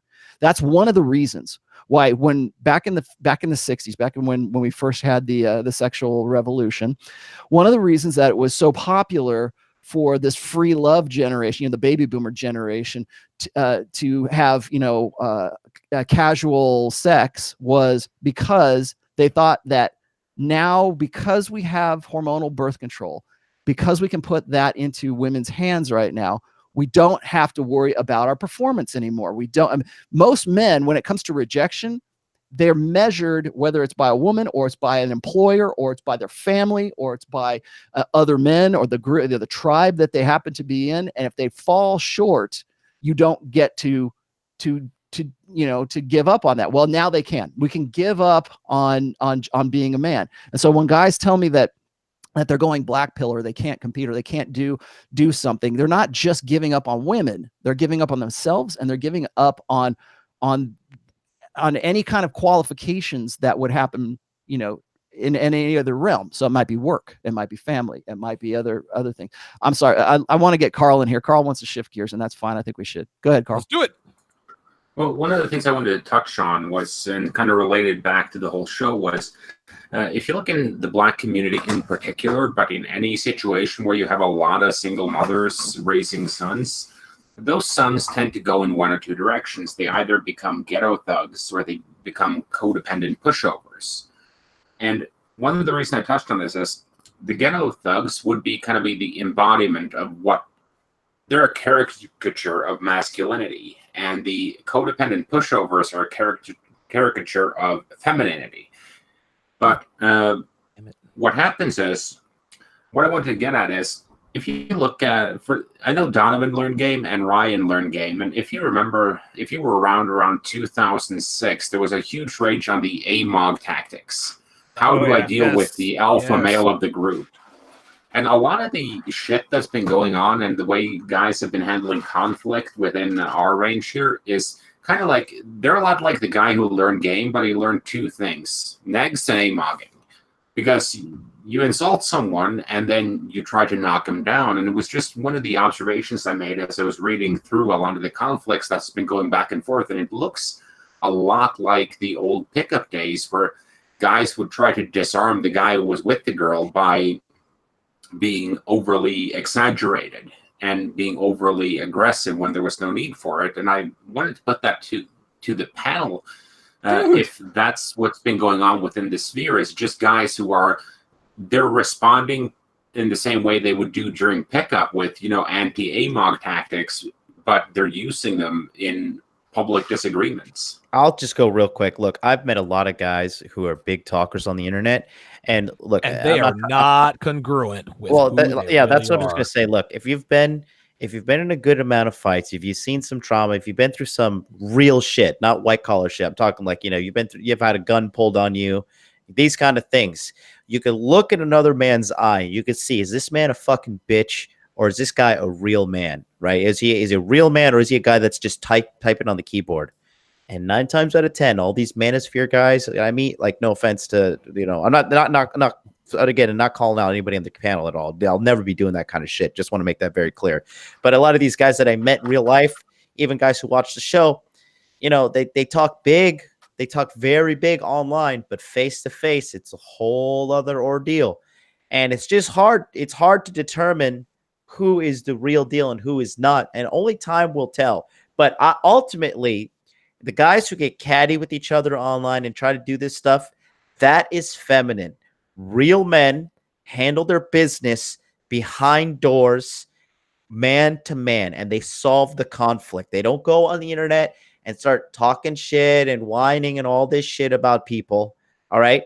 They handle it offline like men. And That's just what needs to be happening. And also, there's a lot of ego involved in the internet because you got these people who are creating literally a digital reality for themselves. And then the real version of them, like, who knows? The guy maybe like hasn't even talked to a girl or slept with a girl like 1 year, 2 year, 3 years, 4 year, 5 year. But he's like, oh, but I'm, I call him on my show. I call them red pill masturbators, right? They can quote Rollo's book from A to Z. There you go. They can buy everybody's fucking Patreon. They listen to all Ryan Stone's cooking videos. They listen to all fucking Carl's. I like those videos. I love those videos. They watch all Carl's analytic stuff. They know it all, but they haven't gotten laid in 1 year, 2 years. And those are the, not to cut you off, those are the motherfuckers that come in here talking about, well, there's more to life than chasing women. No. To you, it's all about chasing women. That's why you would have us believe that you're not interested in women. Go ahead. So yeah, just to elaborate, my stance is, Carl and I don't talk a lot offline. And, Carl's a fucking ninja. I don't even know what the fuck he's doing, but God bless him. He's doing something great to keep his identity secret. Carl's but CIA, dude. He's CIA. The stuff that he says, okay, it's very on point. And it's true, man. You guys you got to be men, bro. The masculinity is a dying thing. Like, you guys may think like, oh, well, maybe Donovan's too aggressive, or this and Jonathan's too aggressive. But yeah, I don't care. We're guys who are older. Like, we're guys from our generation. We're just normal guys. Like, when Donovan's the way he is, I'm just like, God, I miss guys like him, because I'm dealing with these guys who are built like fucking straws around me, who have like effeminate features, and like, you shouldn't talk like that. It's so like degrading. Like, dude.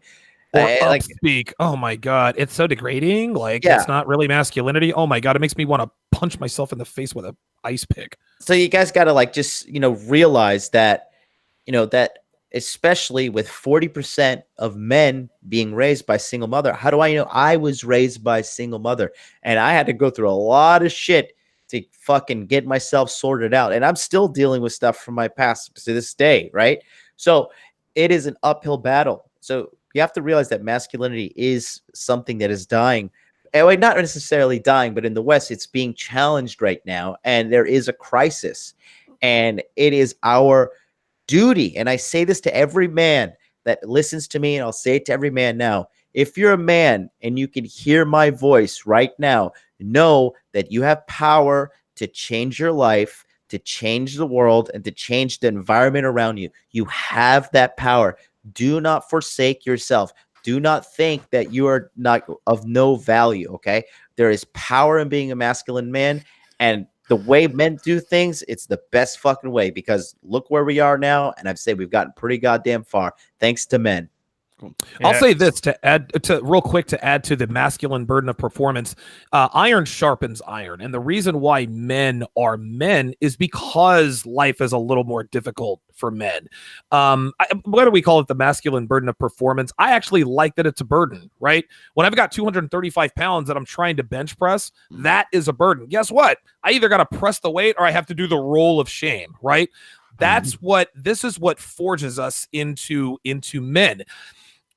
This is why women are so soft. This is why women don't handle rejection well. This is why women lose their shit when OMG, Starbucks doesn't have my flavor of latte that I like and their Wi-Fi isn't working. I call this hashtag first world problems, hashtag white girl problems. I have the same problems with Devin. Devin bitches and complains about the most inconsequential shit, and I just have to make fun of her. Like, seriously, you're gonna complain about this? Well, this was too cold, or that was too hot, or myself. It's always something. We as men, we don't have time to complain and worry about inconsequential bullshit. Women do. This is why women are the way they are. Hey, Donnie, speaking of which, do we have calls as men? Yeah, do we have any calls? I'm getting ready to queue it up now. All Sweet. So if you guys want to call in, Donovan, throw out the number. If you guys want to cuss me out, 914-205-5356. It'll take maybe 3 minutes to get this going. Okay. 914. We're coming up on the top of the hour.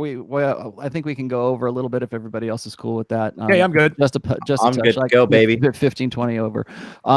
And what else was I going to say? If you haven't hit the like button, please hit the like button. Please subscribe. Smash the like. Do all of the things you're supposed to do for the Rollo and Friends show.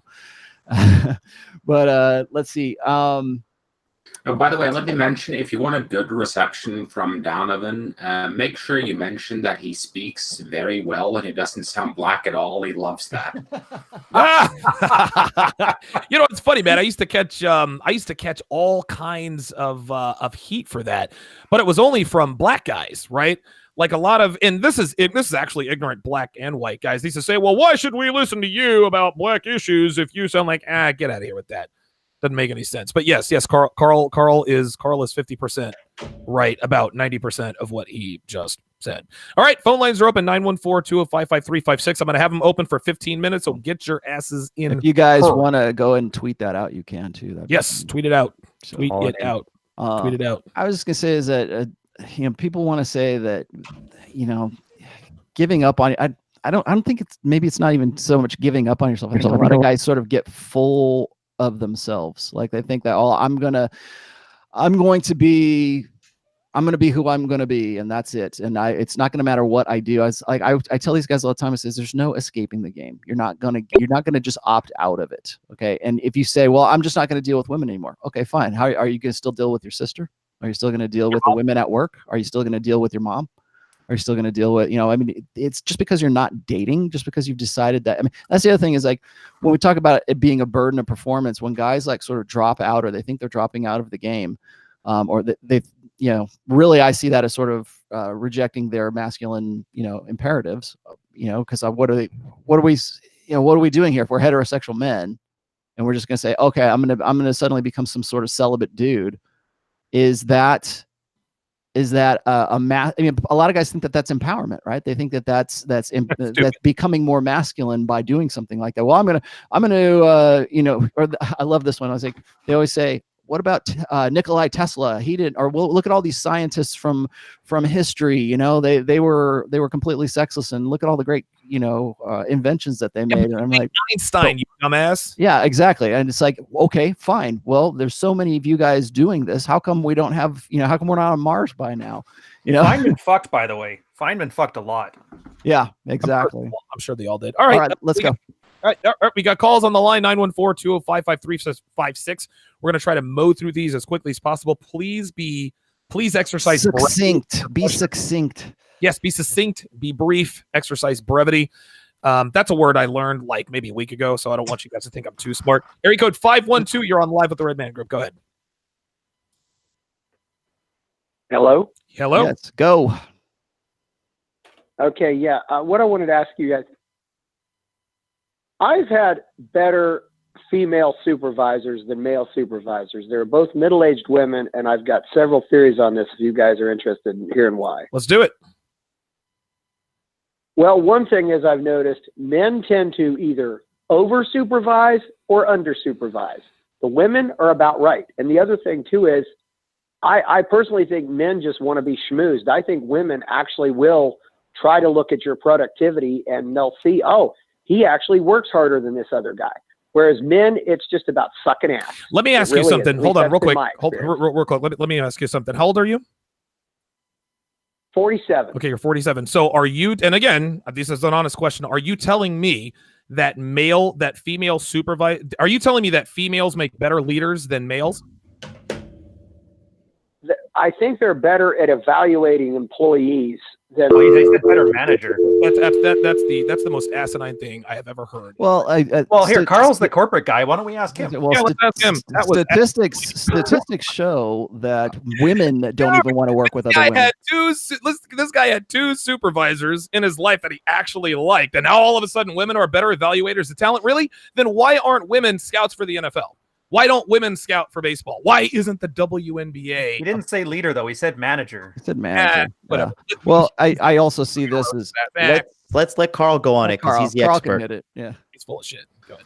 No, I think it can go both ways because the thing is, you have a fuck ton of bad managers of both genders. And that's true. You can luck out, and if you had a limited, like I've had way too many managers up through the years, and one of the things I notice is that it's how well you gel with the managers. Number two, it's how well they are managed by their manager, because a lot of the time when you have this expression that, you know, A people hire other A people, B people hire C people. And that's because an A person understands that he'll need someone who's smarter than he is or she is around to do other things. Whereas the B people know that if they hire good people, they will tend to look bad if they suddenly get an A person in there. So it depends a lot on what category they fall into. What I've noticed women are better at than men in corporate is not necessarily managing, but tasks like bookkeeping, where you have to keep track of a lot of minute details. And a lot of guys will kind of gloss over it. But I would rather work for, have a male manager in any situation, because in my experience, at least, the women get too emotional with things. They get emotional with evaluations. If your female manager likes you, you'll get a great evaluation. If your female manager dislikes you, you'll get a shit evaluation. So true. Most of the men I've worked with, even if they hate your guts, will say, okay, you know, I hate his guts, but his billable hours or his sales are through the fucking roof, so I'll keep him around. The best example is actually Vince McMahon from the World Wrestling Federation, because that guy, he had one guy blackmail him for $300,000. He invited him back because it was right for business. He had another guy go on a drug-fueled bender and tell him to fuck off and no-show an event. He still called him back in because it was good for business. There you go. And men have this ability to put our personal feelings aside and handle business. And this is why men work better together than women, because women do not do that separation. It's the same thing. A woman can't see the link between her actions and her outcomes. Like, a woman will say, why do I always end up dating the asshole? Well, honey, it's because you're attracted to fucking assholes. Listen, I agree with Carl. Women, and this is in any sense of the word, women do not have the ability to compartmentalize the facts from their feelings, right? You got people in corporate America, in sports, all over the world, men who don't like each other, but they know it's good for business, so they compartmentalize the way they feel about someone with what they bring to the company. So next time, area code 512, make sure the next time you call, your wife is not in the same room with you. Johnny, that's not fair. And well, you big meanie. Listen, this is just how it is. I'm not going to have somebody call this show. I mean, I don't know. Maybe that's okay here, but I'm not going to have somebody call this show and tell me that women make better managers and leaders than men. Well, I mean, statistically, I don't think. Yeah, well, I like it. I'd rather be tested than not. It's better than just to hear an echo chamber. Well, let me. No, it is good. Fail the test. That's actually a good. No, it's a good. I think it's a good call. And I'll tell you. Here's the other thing. Here's my opinion on this. Is if you go and you look at the statistics, and I can point you in the direction of many articles and a lot of research about this. Women do not like to work with other women. Right. They do not like they all prefer. I mean, overwhelmingly, women prefer to have a male boss than to have a female boss. They would. So because they know men are going to pull their weight. Well, and then that's the other thing. It's like, and statistically speaking, men simply don't want to work with women. What this guy is doing is he's coming in here and he's trying to throw out this idea that women make better managers, women make better leaders, women make, because he buys into the idea that because that's what they're throwing out there, right?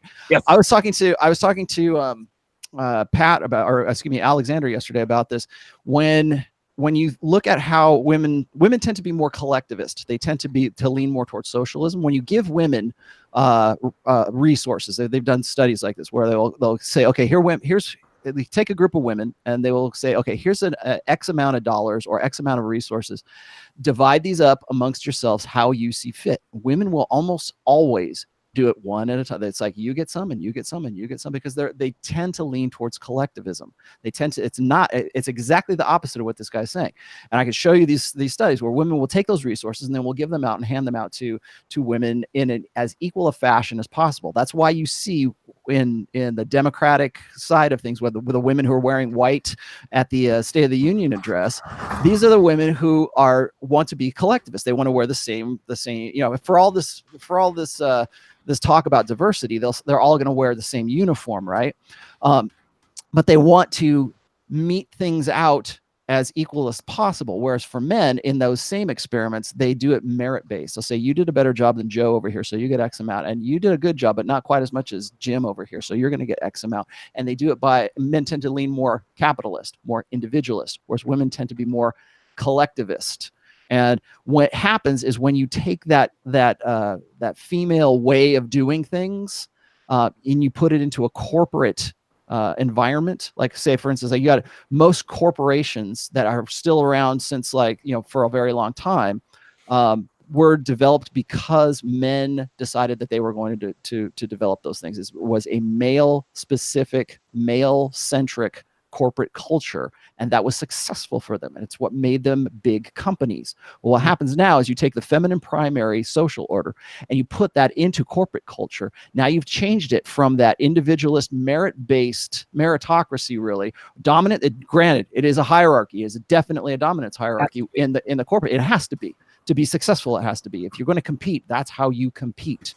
But what happens is you put women into that situation, and it changes that corporate culture dynamic from that meritocracy or that dominance hierarchy to a collectivist idea. That's why most women get themselves into the HR departments of corporations as a means of control over the corporate culture of how that business is run.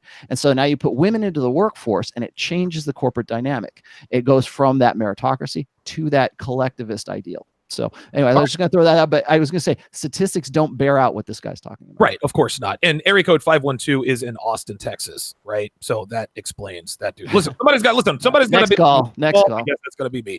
Area code 414. You're on live with the Redman group. Go ahead. Hello. Is this you? Is you guys? Go for it. This is us, brother. All right. First of all, I have to say, guys, I'm a really big fan of you guys. And Rolo, your work really definitely saved me a lot of headache later on in life. Thank you. Glad you benefit. All right. So my question is, well, this is more of a statement. So I was talking to my sister the other day, and when I first read your book about, you know, like feminine primary, I was like, no way. So my sister and I got into a discussion about like how first mistake, the fact that my mom had left my dad thousands of miles away, and basically the way the divorce happened was she took up out of France and moved to the States with me, and that was like thousands of miles away. So my dad decided, you know, like it would benefit us both. Like, you know what, he didn't want to put me through the divorce system as kids. Mm-hmm. And I told her, look, so you had mom around. I didn't have dad next to me physically. That affected me a lot. Right? Mm-hmm. And the conversation was talking about masculinity. And I said, you know, like a lot of women like to talk about toxic masculinity, but the issue is a lot of guys don't have that model to go off of.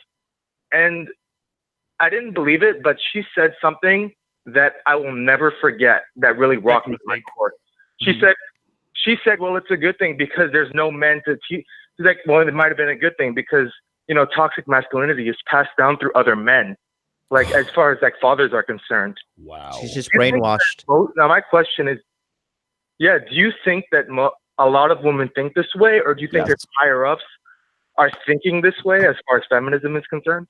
This is all, it's just a brainwashing agenda through the media and government institutions, and your sister is taking the bait, hook, line, and sinker. There's no such thing as toxic masculinity. This is a concept that's come up within the past 3 years, and through grinding through media and grinding through government bantering and grinding through all these different avenues, it has become a pop culture word. It is a lie. It's not fucking real. And your sister, like most women, consume more media than men, so she's more she is more prone to being brainwashed. Right. Carl, go ahead. Oh, no, I just said that the bait is not the only thing she's taking. That was kind of a snide comment. Look, man, he shouldn't be talking to his girl. You don't ask your sister for validation, and don't come at her with like, woe is me, toxic masculinity is bad, I didn't have a role model. She's not going to give a shit, and you clearly saw that. So it's your own stupid fault for talking about your feelings to your fucking sister. Toxic masculinity always works in favor of women. Like I said before, there is no such thing as toxic masculinity. There's only masculinity, and there are the aspects aspects of it that are complementary to the feminine imperative and those that are not. And what happens is one of the reasons why I think we're seeing that narrative shift right now, it's no longer, in fact, I think you're going to find, like, within the next couple of years, the idea of toxic masculinity is going to be passé, and it's going to be masculinity is toxic. It's no more, it's not qualifying it anymore. The APA has already done this. It's no longer about qualifying certain aspects of masculinity. It is masculinity. Masculinity is a problem. And that's why, that's why we're getting into what we've been discussing as a gender war. But and I think that Jonathan's right in his part. 10 seconds. And we have 10 seconds to go. We got a little more than 10 seconds. Yeah, we have a little more time. But I think you're right. But I think that women take hold of this because it feels empowering. It's what I call the fempowerment narrative. We always want to say women can do anything. We were just talking about that commercial with that girl who wanted to play football, right? It's that idea that women can do anything that a man can do, but it only floats. It only seems logical if you believe that men and women are blank slate equals, that we are co-equal agents with the same potential as the other one. And the thing is, it's simply not true. And what's going to happen, and people have asked me this before, well, where do you see this going, Rolo? What's going to be the solution to this? And I've always said that people want to say, well, is it just going to all burn down and we're going to have to build it back up again? And I would say, yeah, at some point, we're probably going to have some kind of traumatic crisis event that women are going to say, oh man, we need our men. Where are our men? How come our men aren't around? How come they're not here to defend us? How come we don't have any real men? And suddenly it's going to be back in vogue for men to actually be masculine. The flood waters are going to rise, and they're going to need men to save them from the flood waters. And there's not going to be any men around because we all believe in equality, and we all believe in blank slate equalism. Some shit is going to hit the fan at some point. I don't know how that's going to look, but here's the thing: is if it all breaks down, if worse comes to worse, who's going to be left to build it back up again? Is it going to be MGTOWs? Is it going to be red pill guys? Is it going to be the guys who believed in the bullshit lie of blank slate equalism and toxic masculinity? Who's going to be left over to rebuild it? Is what the real question is. And are they going to build it in any way are they going to do something out of necessity? Masculinity is a result of necessity. Okay. Masculinity is an evolved aspect of the male psyche. Okay. It's because the way our brains are functioning, because we have testosterone in our bloodstream right now. I don't think people really realize that masculinity is also a byproduct of our own biologies and our own evolution. And so the masculine imperative, or the masculine side of human beings, is unique to men. This is why people have given me so much shit about this too. It's like this is one of the reasons I really hate Carl Jung. Okay, because Carl Jung has this idea. He jumped on this archetypes, this mystical bullshit archetypes, which really he stole from anthropology. But it's like there's a male side of you and there's a female side of you. Oh. And what did we say in the 60s? Conveniently enough, right after the sexual revolution, men need to get in touch with their feminine side, right? Why? Because we're now leaning into a feminine primary social order. And so we jump on that. We go, well, men have a feminine side and women have a masculine side. And wouldn't it be great? Wouldn't we be better if we all had some sort of balance in those humors, right? In the masculine? No, we wouldn't. And I'll tell you right now, that is bullshit. And that is theory. That is not proven. In fact, if anything, it's been disproven because men's brain architectures are different. Men's hormonal cells, our biology, the way we evolved, what we evolved for, our upper body strength. We were just talking about why a little girl is going to get crushed on an NFL field. Why? Because men and women are fucking different. Okay, that's why. It's not balance. That's why. Well, that is why. Ian Rodgers makes her debut in the NFL. Exactly. Well, that's why it's not only is it dangerous to believe in blank slate equalism, it's complete bullshit.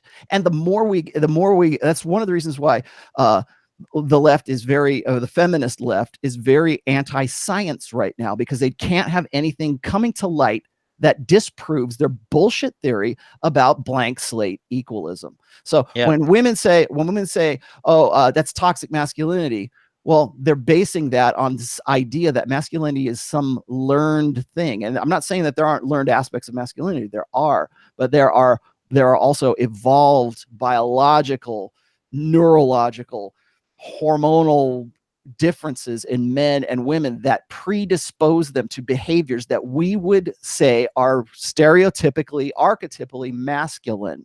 And so when people say you need to get in touch with your feminine side, tell them to go fuck themselves, because well, seriously, because you are, if you're a dude and you have any amount of healthy amount of testosterone in your bloodstream, you literally were born that way. You were born as a man. You were born with testosterone in your bloodstream. And if you think that you were born the wrong gender, you've been listening to the wrong fuckwits. Okay, dude. Yeah, just like area code 502. Let's move to the next caller real quick. My take on that is most of the time when women talk about this stuff, they're just regurgitating what they see on social media. 100%. Because then when you rebuttal what they say and they don't have anything to say, well, that right there, that's toxic masculinity. That's because you're racist. Well, you know what's funny is, like, for the longest time it was conservatives and it was like creationists who were anti-science. Now it's the left, and the problem with it is that the left is in academia right now, and they can control things just like the APA. That's why with traditional masculinity,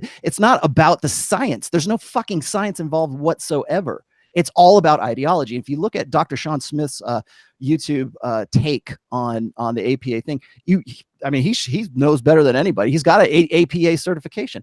He had to go take. They make him take the test so that he can prove that he knows what the guidelines are for dealing with men. And it's not dealt with from a scientific perspective. It's dealt with from an ideological perspective, and that's why everybody's having such a problem with it. Area code next caller. 914-205-5356. We got two more callers here. Area code 904. What's your question? Let's keep it brief. All right, two more and out. What's up? I wanted to comment on displaying positive masculinity. I think that we could do that by mentoring each other in like real world skills and trades. You know what I mean? I do electrical, and that, if somebody felt lost in something to do, I would try to show them some basics and try to steer them towards a good career kind of thing. And just want to take some thoughts off the air and shout out Sandman. Whatever. Sandman's MGTOW.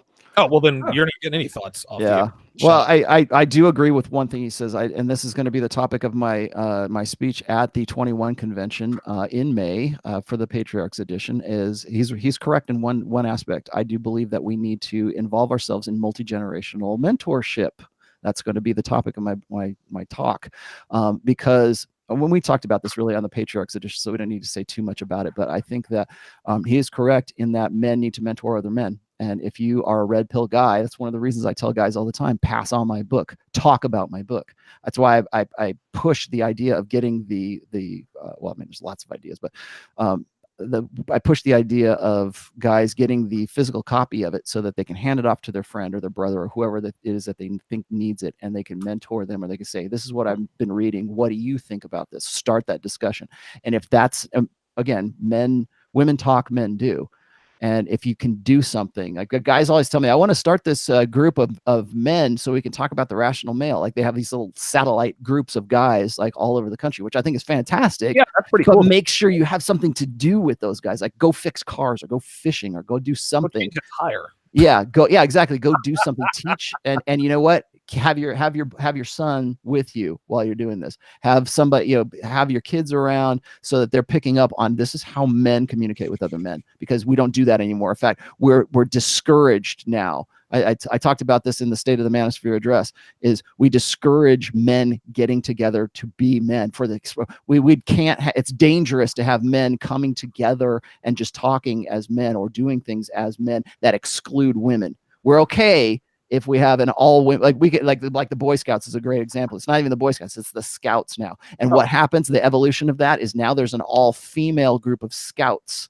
It's like, isn't that the Girl Scouts? Well, no, but what happened is that group got infiltrated because it's not okay for just men to get together and be just men. No. Yeah, and that just to tie into it as well, they were in financial trouble. That's why they did that as well. They had they didn't have enough money because No. The Scouts, the Boy Scouts. Dude, Girl Boy Scouts like $18 a box. They better not be in any financial. No, the Boy Scouts were in trouble financially, so they had to open up their doors to Scouts, and I think they're getting screwed by the Girl Scouts now. But the funny thing is, that's what it is. Like when you okay, look, when it all goes down to this, right?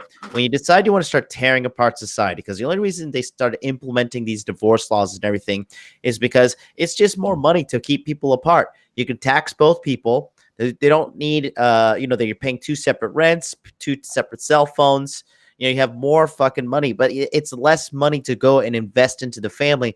Not to mention, you're putting out fucking retarded members of society, because it's a scientific fact that if you're raised by a mother and a father, you have a way better chance of doing better in life than if you're just raised by a mother. And that's like the single mother statistics are just fucking like terrible. I know, because I was raised by one. And then versus the single father things. So I would say, I think that the real reason is, no, of course they are trying to infiltrate just male only spaces, but a big part of it too is like they're running out of things. Like the boys can't even go anymore, because even mom's like, oh, I don't want to send my boy to Boy Scouts because she's having flashbacks of the Chad that fucked her and chucked her. And then, she's like, I'm not going to raise my son to be like this. I see it all the time. Like the girls raise the little pussy that they want, they raise the beta that they want to see in the alpha that they pine over. Before we go to this next caller, women create the men about. Like, that's what it comes down to. Last call of the day. Looks like you're calling from outside the country. You're on live with the Redman group. Go ahead. Can you hear me, guys? Yes, sir. Mm-hmm. Yep, you're on. Okay, so I'm calling from Turkey, a Muslim country. Mm-hmm. Since the episode is called Positive Masculinity, and I think Rollo is writing a book on religion, he would be interested in this topic, so I thought I would call. So the situation in the country, and I have a question, obviously. I'm not going to keep you guys too busy. So the situation in our country right now is like, that there's Erdogan, right? And the thing is, he represents like radical Islam, right? And the thing is, the opposition to Erdogan thinks that if you want to like go against Erdogan, you have to be a Western person, right? I mean, you have to represent Western countries, and to get the votes, you have to be a Western person. So, in order to do that, I saw that they are taking the feminine imperative from the Western countries. Like to fight Erdogan, they are taking the feminine imperative and nothing else. So here's what's happening. Yeah, it's not Western; it's biological. Yeah. Well, it is Western. It's Western in the sense that it is Western. Well, we just started it. Fly over here in Asia. Yeah. Go ahead, continue. Yeah. So what's happening is, so it's either you're a radical Islamist or you are a feminist. Basically, that's what's happening in most of the Muslim countries right now, I think, because I mean, it's like the votes are 50-50 right now, and if you are from the leftist side, it's like you have to be a feminist, or instantly you're a radical Islamist and a toxic masculine guy. Those are the extremes. Yeah. Wow, dude, that's a very bipolar definition of taking a side. That's unbelievable, man. Well, he's like. Oh, go ahead. The thing is, we aren't like United States of like I don't know what they're called, like UAE or something you call it, like the Arab guys with the prince and shit. I don't know. So they are the United Arab Emirates, I think. Yeah. They have like, so they are radical Islamists, but we aren't like that. Like we are built upon like a liberal, like Turkey's more secular. I know. Built upon. We're not built upon like that radical Islamist constitution. So we are basically like right in the middle of both hemispheres, like Western and Eastern. Like we are Euro-Asian, and I think it's a really gold mine for Rollo and others to see how like deep the feminine imperative goes, because it's like I said, the country is in the very middle, and it's very bipolar. Like you are either a feminist or a radical Islamist. For example, what happens if Erdogan wants to take votes from the feminine side, like the leftist side? He has to appeal to them somehow. So what happens? Yesterday there was a law that basically the law is men that are divorced have to pay alimony even if they don't work. Like, even if they can prove they don't work, they don't have any income, they have to pay alimony for the kid. Like, they're coming up with these kinds of laws to appeal to these people. And what's more is, like, if you are in like a social circle, like I'm 23 years old, I recently graduated, and my social circle is very leftist and very westernized and very like modern. And basically, if you are coming off as a masculine person, right, you're like, they tell you to basically fuck off. You're supporting Erdogan, like, right, like you are like, it's like you're a radical Islamist because you are too masculine, right? You know, I want to know your opinion on this. Like, how can I work on my social circle as a liberal social circle, but they are just so against masculinity and so against you trying to improve yourself? Because like, I'm going to the gym and my family is like, why the hell are you going to the gym? Like, wow. Yeah, I like it, but Jesus Christ. but like, they don't want to see men improve. You have to see, like, the men in this country are so cucked, like beyond Western countries. Let me tell you. Wow, and you're in Turkey? England, and yes, dude, I didn't know it was you this worry bad about over England there, and man. US, but I'm telling you, dude, like, the men in this country are cucked beyond fucking like savings. I'm telling you. Wow. Like, I think, what do you guys think, man? That's interesting. Well, like, dude, here's the thing. Bottom line is this. Look, no matter what, brother, if you're trying to improve yourself, no matter where you are in the world, people are going to try and pull you down, because when you're trying to bring yourself up, that person has to look in the mirror and be like, man, this guy's fucking lifting himself up.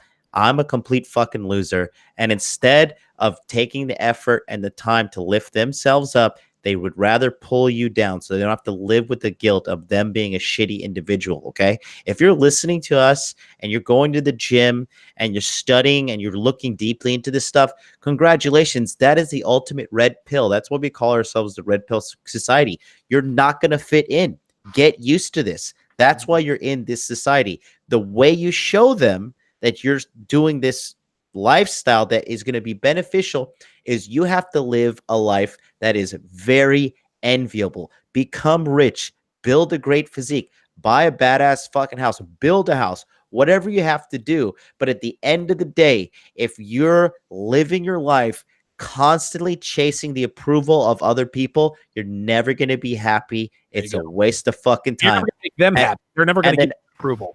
And then at the end of the day, it all goes back, just like Rolo says, be your mental point of origin. Make yourself fucking happy. If it was up to my mom, I would be at home, a Pentecostal revival preacher, married to some fucking ham with like 5 kids. All right. And then I wouldn't be living my dream out here in Japan. So you got to live life for you on your terms, however you see fit. I see this, and I've had to actually answer these questions before. He's actually bringing something to light that I've put into part of the book already. A lot of guys want to hit me, like when they found out that I was writing a book about religion and the red pill. That's when everybody came out of the woodwork. I've said this before. They all want to make sure that whatever religion they subscribe to gets a fair shake in my book. Okay, and Islam is no exception from that. And I have so many guys who will say, well, that feminist shit is only over in your Western countries. It is only in my religion, in my country. We don't have that. Women expect men to be men and women to be women. I see that in some aspects. I guess I could say that, depending on the profitability of that country, like the GDP of that country really kind of affects that. People have said in the past that feminism is only viable in countries where it can be afforded, where we can afford to have women in positions of power, or put women into the workforce or things like that. But I'm of the opinion that the feminine imperative is working its way into all religions. Up to now, I've focused quite a bit on Christianity, but a lot of guys will hit me up and they'll say, well, Rolo, in Islam, we don't do that. or in my country, we don't do that. And I say, we just give it time. And here we have this perfect example of what I'm talking about. You've got westernized values, which are pro sisterhood. Female. They are pro-female. They are all about the sisterhood above everything else. What I've also said is that when women get into religion, they tend to make it into a Unitarian religion. They make it into, it's not about what the faith of that particular religion was. It's like, it's supposed to be all-inclusive. Everybody's supposed to feel good. It's an emotional thing. It's based on emotions. It's not based on faith. And it's like, it doesn't matter if you're Christian or Muslim or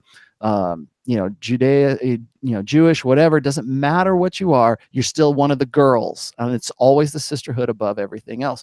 And what you see now is you see this polarization, which we're all also, what he's talking about in Turkey is also happening here. We've seen it for a very long time. Women hate President Trump because he represents the extreme masculine side of masculinity. He is the epitome of what they love to hate.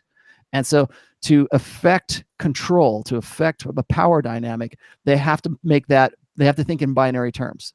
If you support Trump, if you even say one good thing about it, or if you recognize one thing that Trump has done that's been a benefit to the country, oh my God, you're racist. You're a racist. You're a Nazi. It's always over. It's the extreme binary. And here you have this. And it's interesting that this is really a great call, because here you have an example of the influx or the importing of westernized feminine, or the feminine imperative, the westernized feminine imperative, coming into a country and doing exactly what it's already been done in other countries and in other religions. So if you are a masculine guy and you're going to the gym, right? You're doing something that is stereotypically masculine. You must be a supporter of Erdogan, right? You must be a Trump supporter if you like to work out. I just saw a thing in the Guardian the other day that says, if you're concerned with your physique, then it makes you right wing. It makes you a conservative if you are concerned with your, with lifting. If you're a bodybuilder, you are automatically a Trump supporter, whether you are or not. Us from being men, dude. This is crazy. Yes. Well, and that's why I say that the sisterhood and the feminine imperative is a global dynamic. It's not just in Western countries. And if you think it's not in your country, give it a couple of years. And this is a really good example. I'm glad the dude called in, because this is a really good example of what I say is that Islam is no exception. It is no insulation from the feminine imperative. At some point, women are going to want to have more say. They're going to want to preach. They're going to want to have some sort of control. They're going to want to be more missionaries. They're going to want to find their way in. They don't care about the faith. They just care about getting into that male space, because right now, I mean, Islam is a pretty definite, well-defined male space that women have yet to get into. Check. Yeah, they've yet to get into that. And so you'll find that they're going to work their way into that male space. Religion has always, almost historically, always been a male space. Now it's become a female. It's become assimilated by the female and the feminine imperative. When I go and again, I'm going to pick on evangelical Christianity here, but if you look at evangelical Christianity, it's consistently comprised of 80% to 85% women, and the men who are there either grew up as little boys in the church, or else they are men who were dragged there by the women who are already involved. And it's my opinion that women get into these organizations and it's not about the faith anymore. They don't care about the faith. They only care about the sisterhood and going into these institutions to work themselves into male space, into these institutions of male power, and take over those spaces. And then what do? Once they have control over it, then it's about collectivism once again, and then it's about Unitarian ways of thinking. Like, it doesn't matter what your faith is. There's you just come over here into our church because it's the church of the sisterhood uber alles. That's what it will end up becoming. And you're seeing this right now in our political discourse, and in our religious discourse, and in our racial discourse as well. So that's actually a great call. All right, I think we should go ahead and wrap things up. Yeah, we should. This has been the number 53 of the Redman group. Jack already goes to Monte Carlo. new Redman group. We are still going to go forward. If you're just tuning in right now, no, we are not giving up on the Redman group. And if you want to know what was going on with Anthony and Rich, just rewind this all the way to the front. Right. And so anyways, we will be doing this again. I think we're going to still, this is a good panel. I think we'll probably be changing it up depending on whatever the topic is. If you have a suggestion for a topic, please leave it in the comments below. We will consider it. And I hope that you are enjoying this, because I plan on doing this a little bit longer. Yeah, Ryan had to, Ryan wants to make an announcement. He's got a podcast he's doing. Sure. Yeah, if you guys have anything else to say, that's fine. You're muted, Ryan. You're muted, Ryan. Oh, too many Madeleines. You ate too many. There we go. Coffee this morning. I'm gonna say in 30 minutes, Carl's gonna come Sandies. on. You leave me be, you guys. Yeah. We're gonna do the Redman recap, which is a reward for all the Patreon subscribers. We go into some of the details and the main themes here. It's gonna be a rip roaring good time. Like I said, it's private, so we tend to be a little less worried about monetization. So feel free, if you haven't subscribed yet, $5 on Patreon for those who have. The link should be up. Check the Patreon post. I should have the link to it now.